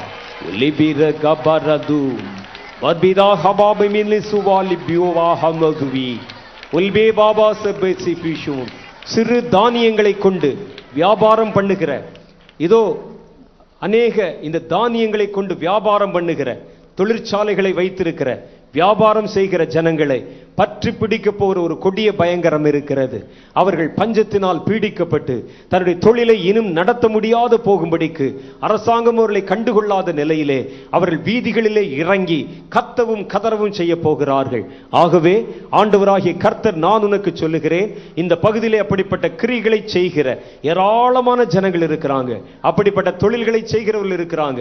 இதோ என் நாமம் தெரிக்கப்பட்ட என் ஜனங்கள் தன் கைகளை விரித்து இப்படிப்பட்ட கொடிய தீமை இந்த பட்டணத்திற்கும் இதை சூழ இருக்கிற ஜனங்கள் நடுவிலும் வந்து விடாதபடிக்கு நீங்கள் உத்தரவாதம் பண்ணினால் நான் இறங்கவே இறங்கி தீமை நேரிடாதபடி காத்துக் கொள்வேன். ஜனங்கள் கொழுத்து போனதினால் அல்லவோ என்னை மறந்து போனார்கள். அவருடைய பார்வை கொழுப்பினால் எடுப்பாய் பார்க்கிறது. என்னை தேடுகிறவன் இல்லை, என் சபை வளாகத்திலே இல்லை, என்னுடைய ஜெபங்களிலே என்னை தேடுகிறவர்கள் இல்லை. அவர்கள் கொழுத்து போனார்கள். யெஷூரன் கொழுத்து போய் நினந்துண்ணி என்னை எட்டி உதைத்தான். சபையே மனம் திரும்பு. குறுகிய கால அவகாசத்தை நான் உனக்கு தந்திருக்கிறேன். இல்லாத பட்சத்தில் கொடிய தீமைகள் உன்னை சூழ அரங்கேறும் பொழுது நானே வந்து உன்னுடைய விளக்கு தண்டை உன்னிலிருந்து நீக்கி போடுவேன் என்று கர்த்தர் சொல்லுகிறார். சபைகளுக்காக கதறுகிறவன் எங்கே? என் ஜாதிகளே, மனம் திரும்புகிறவன் எங்கே? இருதயத்தை கிழித்துக் கொள்ளுகிறவன் எங்கே? பெருமூச்சு விட்டு புலம்புகிறவன் எங்கே? திரளாய் எழும்பு என்று நான் உனக்கு சொல்லவில்லையா என்று கர்த்தர் சொல்லுகிறார். அவைகளை திரளாய் பிறப்பிக்கும்படி உங்கள் சபைகளின் கர்ப்பங்களுக்கு நான் கட்டளை கொடுக்கும்படி உன் கைகளை உயர்த்தி திறப்பிலே நின்று கதறி என் எல்லைகளை சுத்திகரித்து நீ ஜெபித்தார் அப்படியே ஆகும் என்று கர்த்தர் சொல்லுகிறார். என் ஜனங்களை நான் தொடுகிறேன். என் ஜனங்கள் அநேகர் இந்த காரியங்களை காட்சியாய் பார்க்கிறார்கள். சிலர் இதோ தங்களுடைய கண் திறக்கப்பட்டு இப்படிப்பட்ட காரியங்களை தரிசனமாய் பார்க்கிறார்கள். நான் இந்த பகுதியையும் இந்த மாவட்டத்தையும் குறித்து வைத்திருக்கிற என்னுடைய நல்ல நினைவுகளும் உண்டு என்று கர்த்தர் சொல்லுகிறார். இதோ இந்த ஜாதியினரும் இந்த ஜனங்களும் எனக்காகவும் என்னுடைய நாமத்தின் நிமித்தமாகவும் பூர்வ காலங்களில் பட்ட பாடுகளையும் அவர் வடித்த கண்ணீரையும் நான் நினைத்திருக்கிறேன். நான் அவர்களுக்கு ஒரு சந்தர்ப்பம் கொடுக்க விரும்புகிறேன். அவர்கள் தங்கள் பொல்லாத வழிகளை விட்டு மனம் திரும்பி என்னை தேடும் பட்சத்திலே நான் இந்த மாவட்டங்களில் இருந்து உலகமே திரும்பி பார்க்கத்தக்கதாக ஊழியர்களையும் தீர்க்கதரிசிகளையும் இரத்தத்தை சிந்துகிற அநேக இரத்த சாட்சிகளையும் எழும்ப பண்ணுவேன் என்று சேனைகளின் கர்த்தர் சொல்லுகிறார். Thank you lord, thank you lord, thank you lord. சுத்திகரி. தேங்க்யூ. வல்லமை வருகிறது மறுபடியும் ஒரு முறை. கர்த்தருடைய அபிஷேகத்தின் வல்லமை வருகிறது. Thank you lord. பெற்றுக்கொள். Thank you Lord.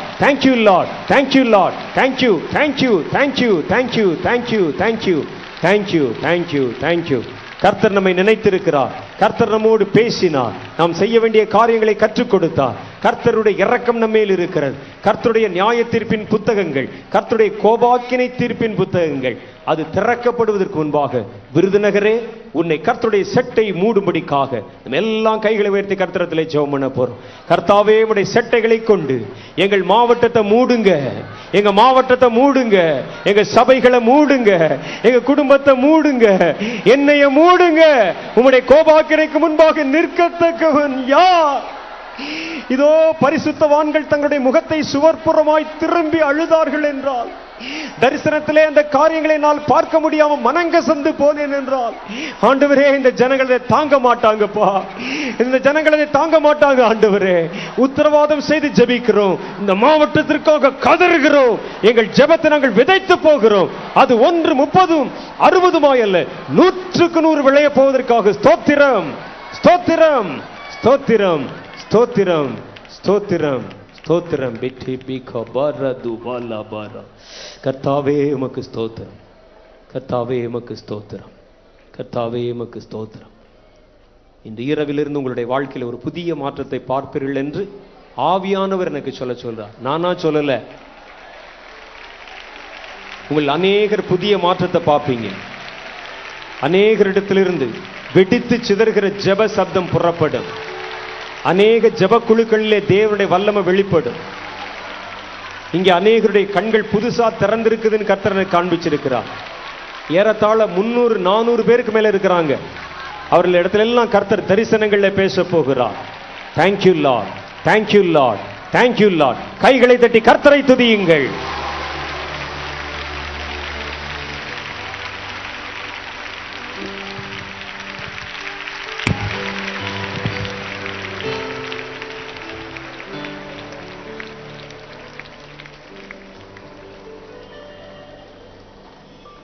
ஒரு 5 நிமிடம் அமைதியா கண்களை மூடி சிங்காசனத்தில் அமர்ந்திருக்கிற கர்த்தரை பாருங்க. இந்த விருதுநகர் மாவட்டத்தில் வரப்போகிற சில ஆபத்தான சூழ்நிலைகளை கர்த்தர் காண்பித்திருக்கிறார். நெருப்பினால் வரக்கூடிய அழிவுகள், நெருப்பினால் உண்டாகிற அழிவு, அது வரக்கூடாது ஆண்டவரே. எந்த குறைநாள் நீர் மன்னிச்சு அப்படி பாதிப்பு வரக்கூடாது ஆண்டவரே. நீர் மனம் இறங்கணும். நாங்கள் அதற்காக மன்றாடுகிறோம், மன்றாடுகிற ஆண்டவரே, மன்றாடுகிற ஆண்டவரே. இரக்கமுள்ளவரே, மன்னிக்கிறவரே, மனதுருக்கமுள்ளவரே. அந்த அழிவுகள் வரக்கூடாது என்று ஜெபிக்கிறோம். கரப்ப நின்று மன்றா பண்ணும் கர்த்தர். இப்படிப்பட்ட அழிவுகள் பாதிப்பு வரக்கூடாது ஆண்டவருக்கு தேவன் காரியம் உத்தரவு பண்ணி ஜெபித்தபடி கர்த்தரனை ஆசீர்வதித்தார். அழிவுகள் இயேசுவின் நாமத்தில் ஜெபிக்கிறோம் பிதாவே, ஆமென், ஆமென், ஆமென். ஏஞ்சல் டிவிக்காக நீங்க எல்லாரும் அன்னிதினமும் பிரார்த்தனை செய்றீங்க. பிரார்த்தனை செய்யும் பொழுது இன்று முதல் எனக்கு மாத்திரமல்ல, என்னை நினைவு கூறும் முதலாம் சகோதரர் மோகன் சிலர்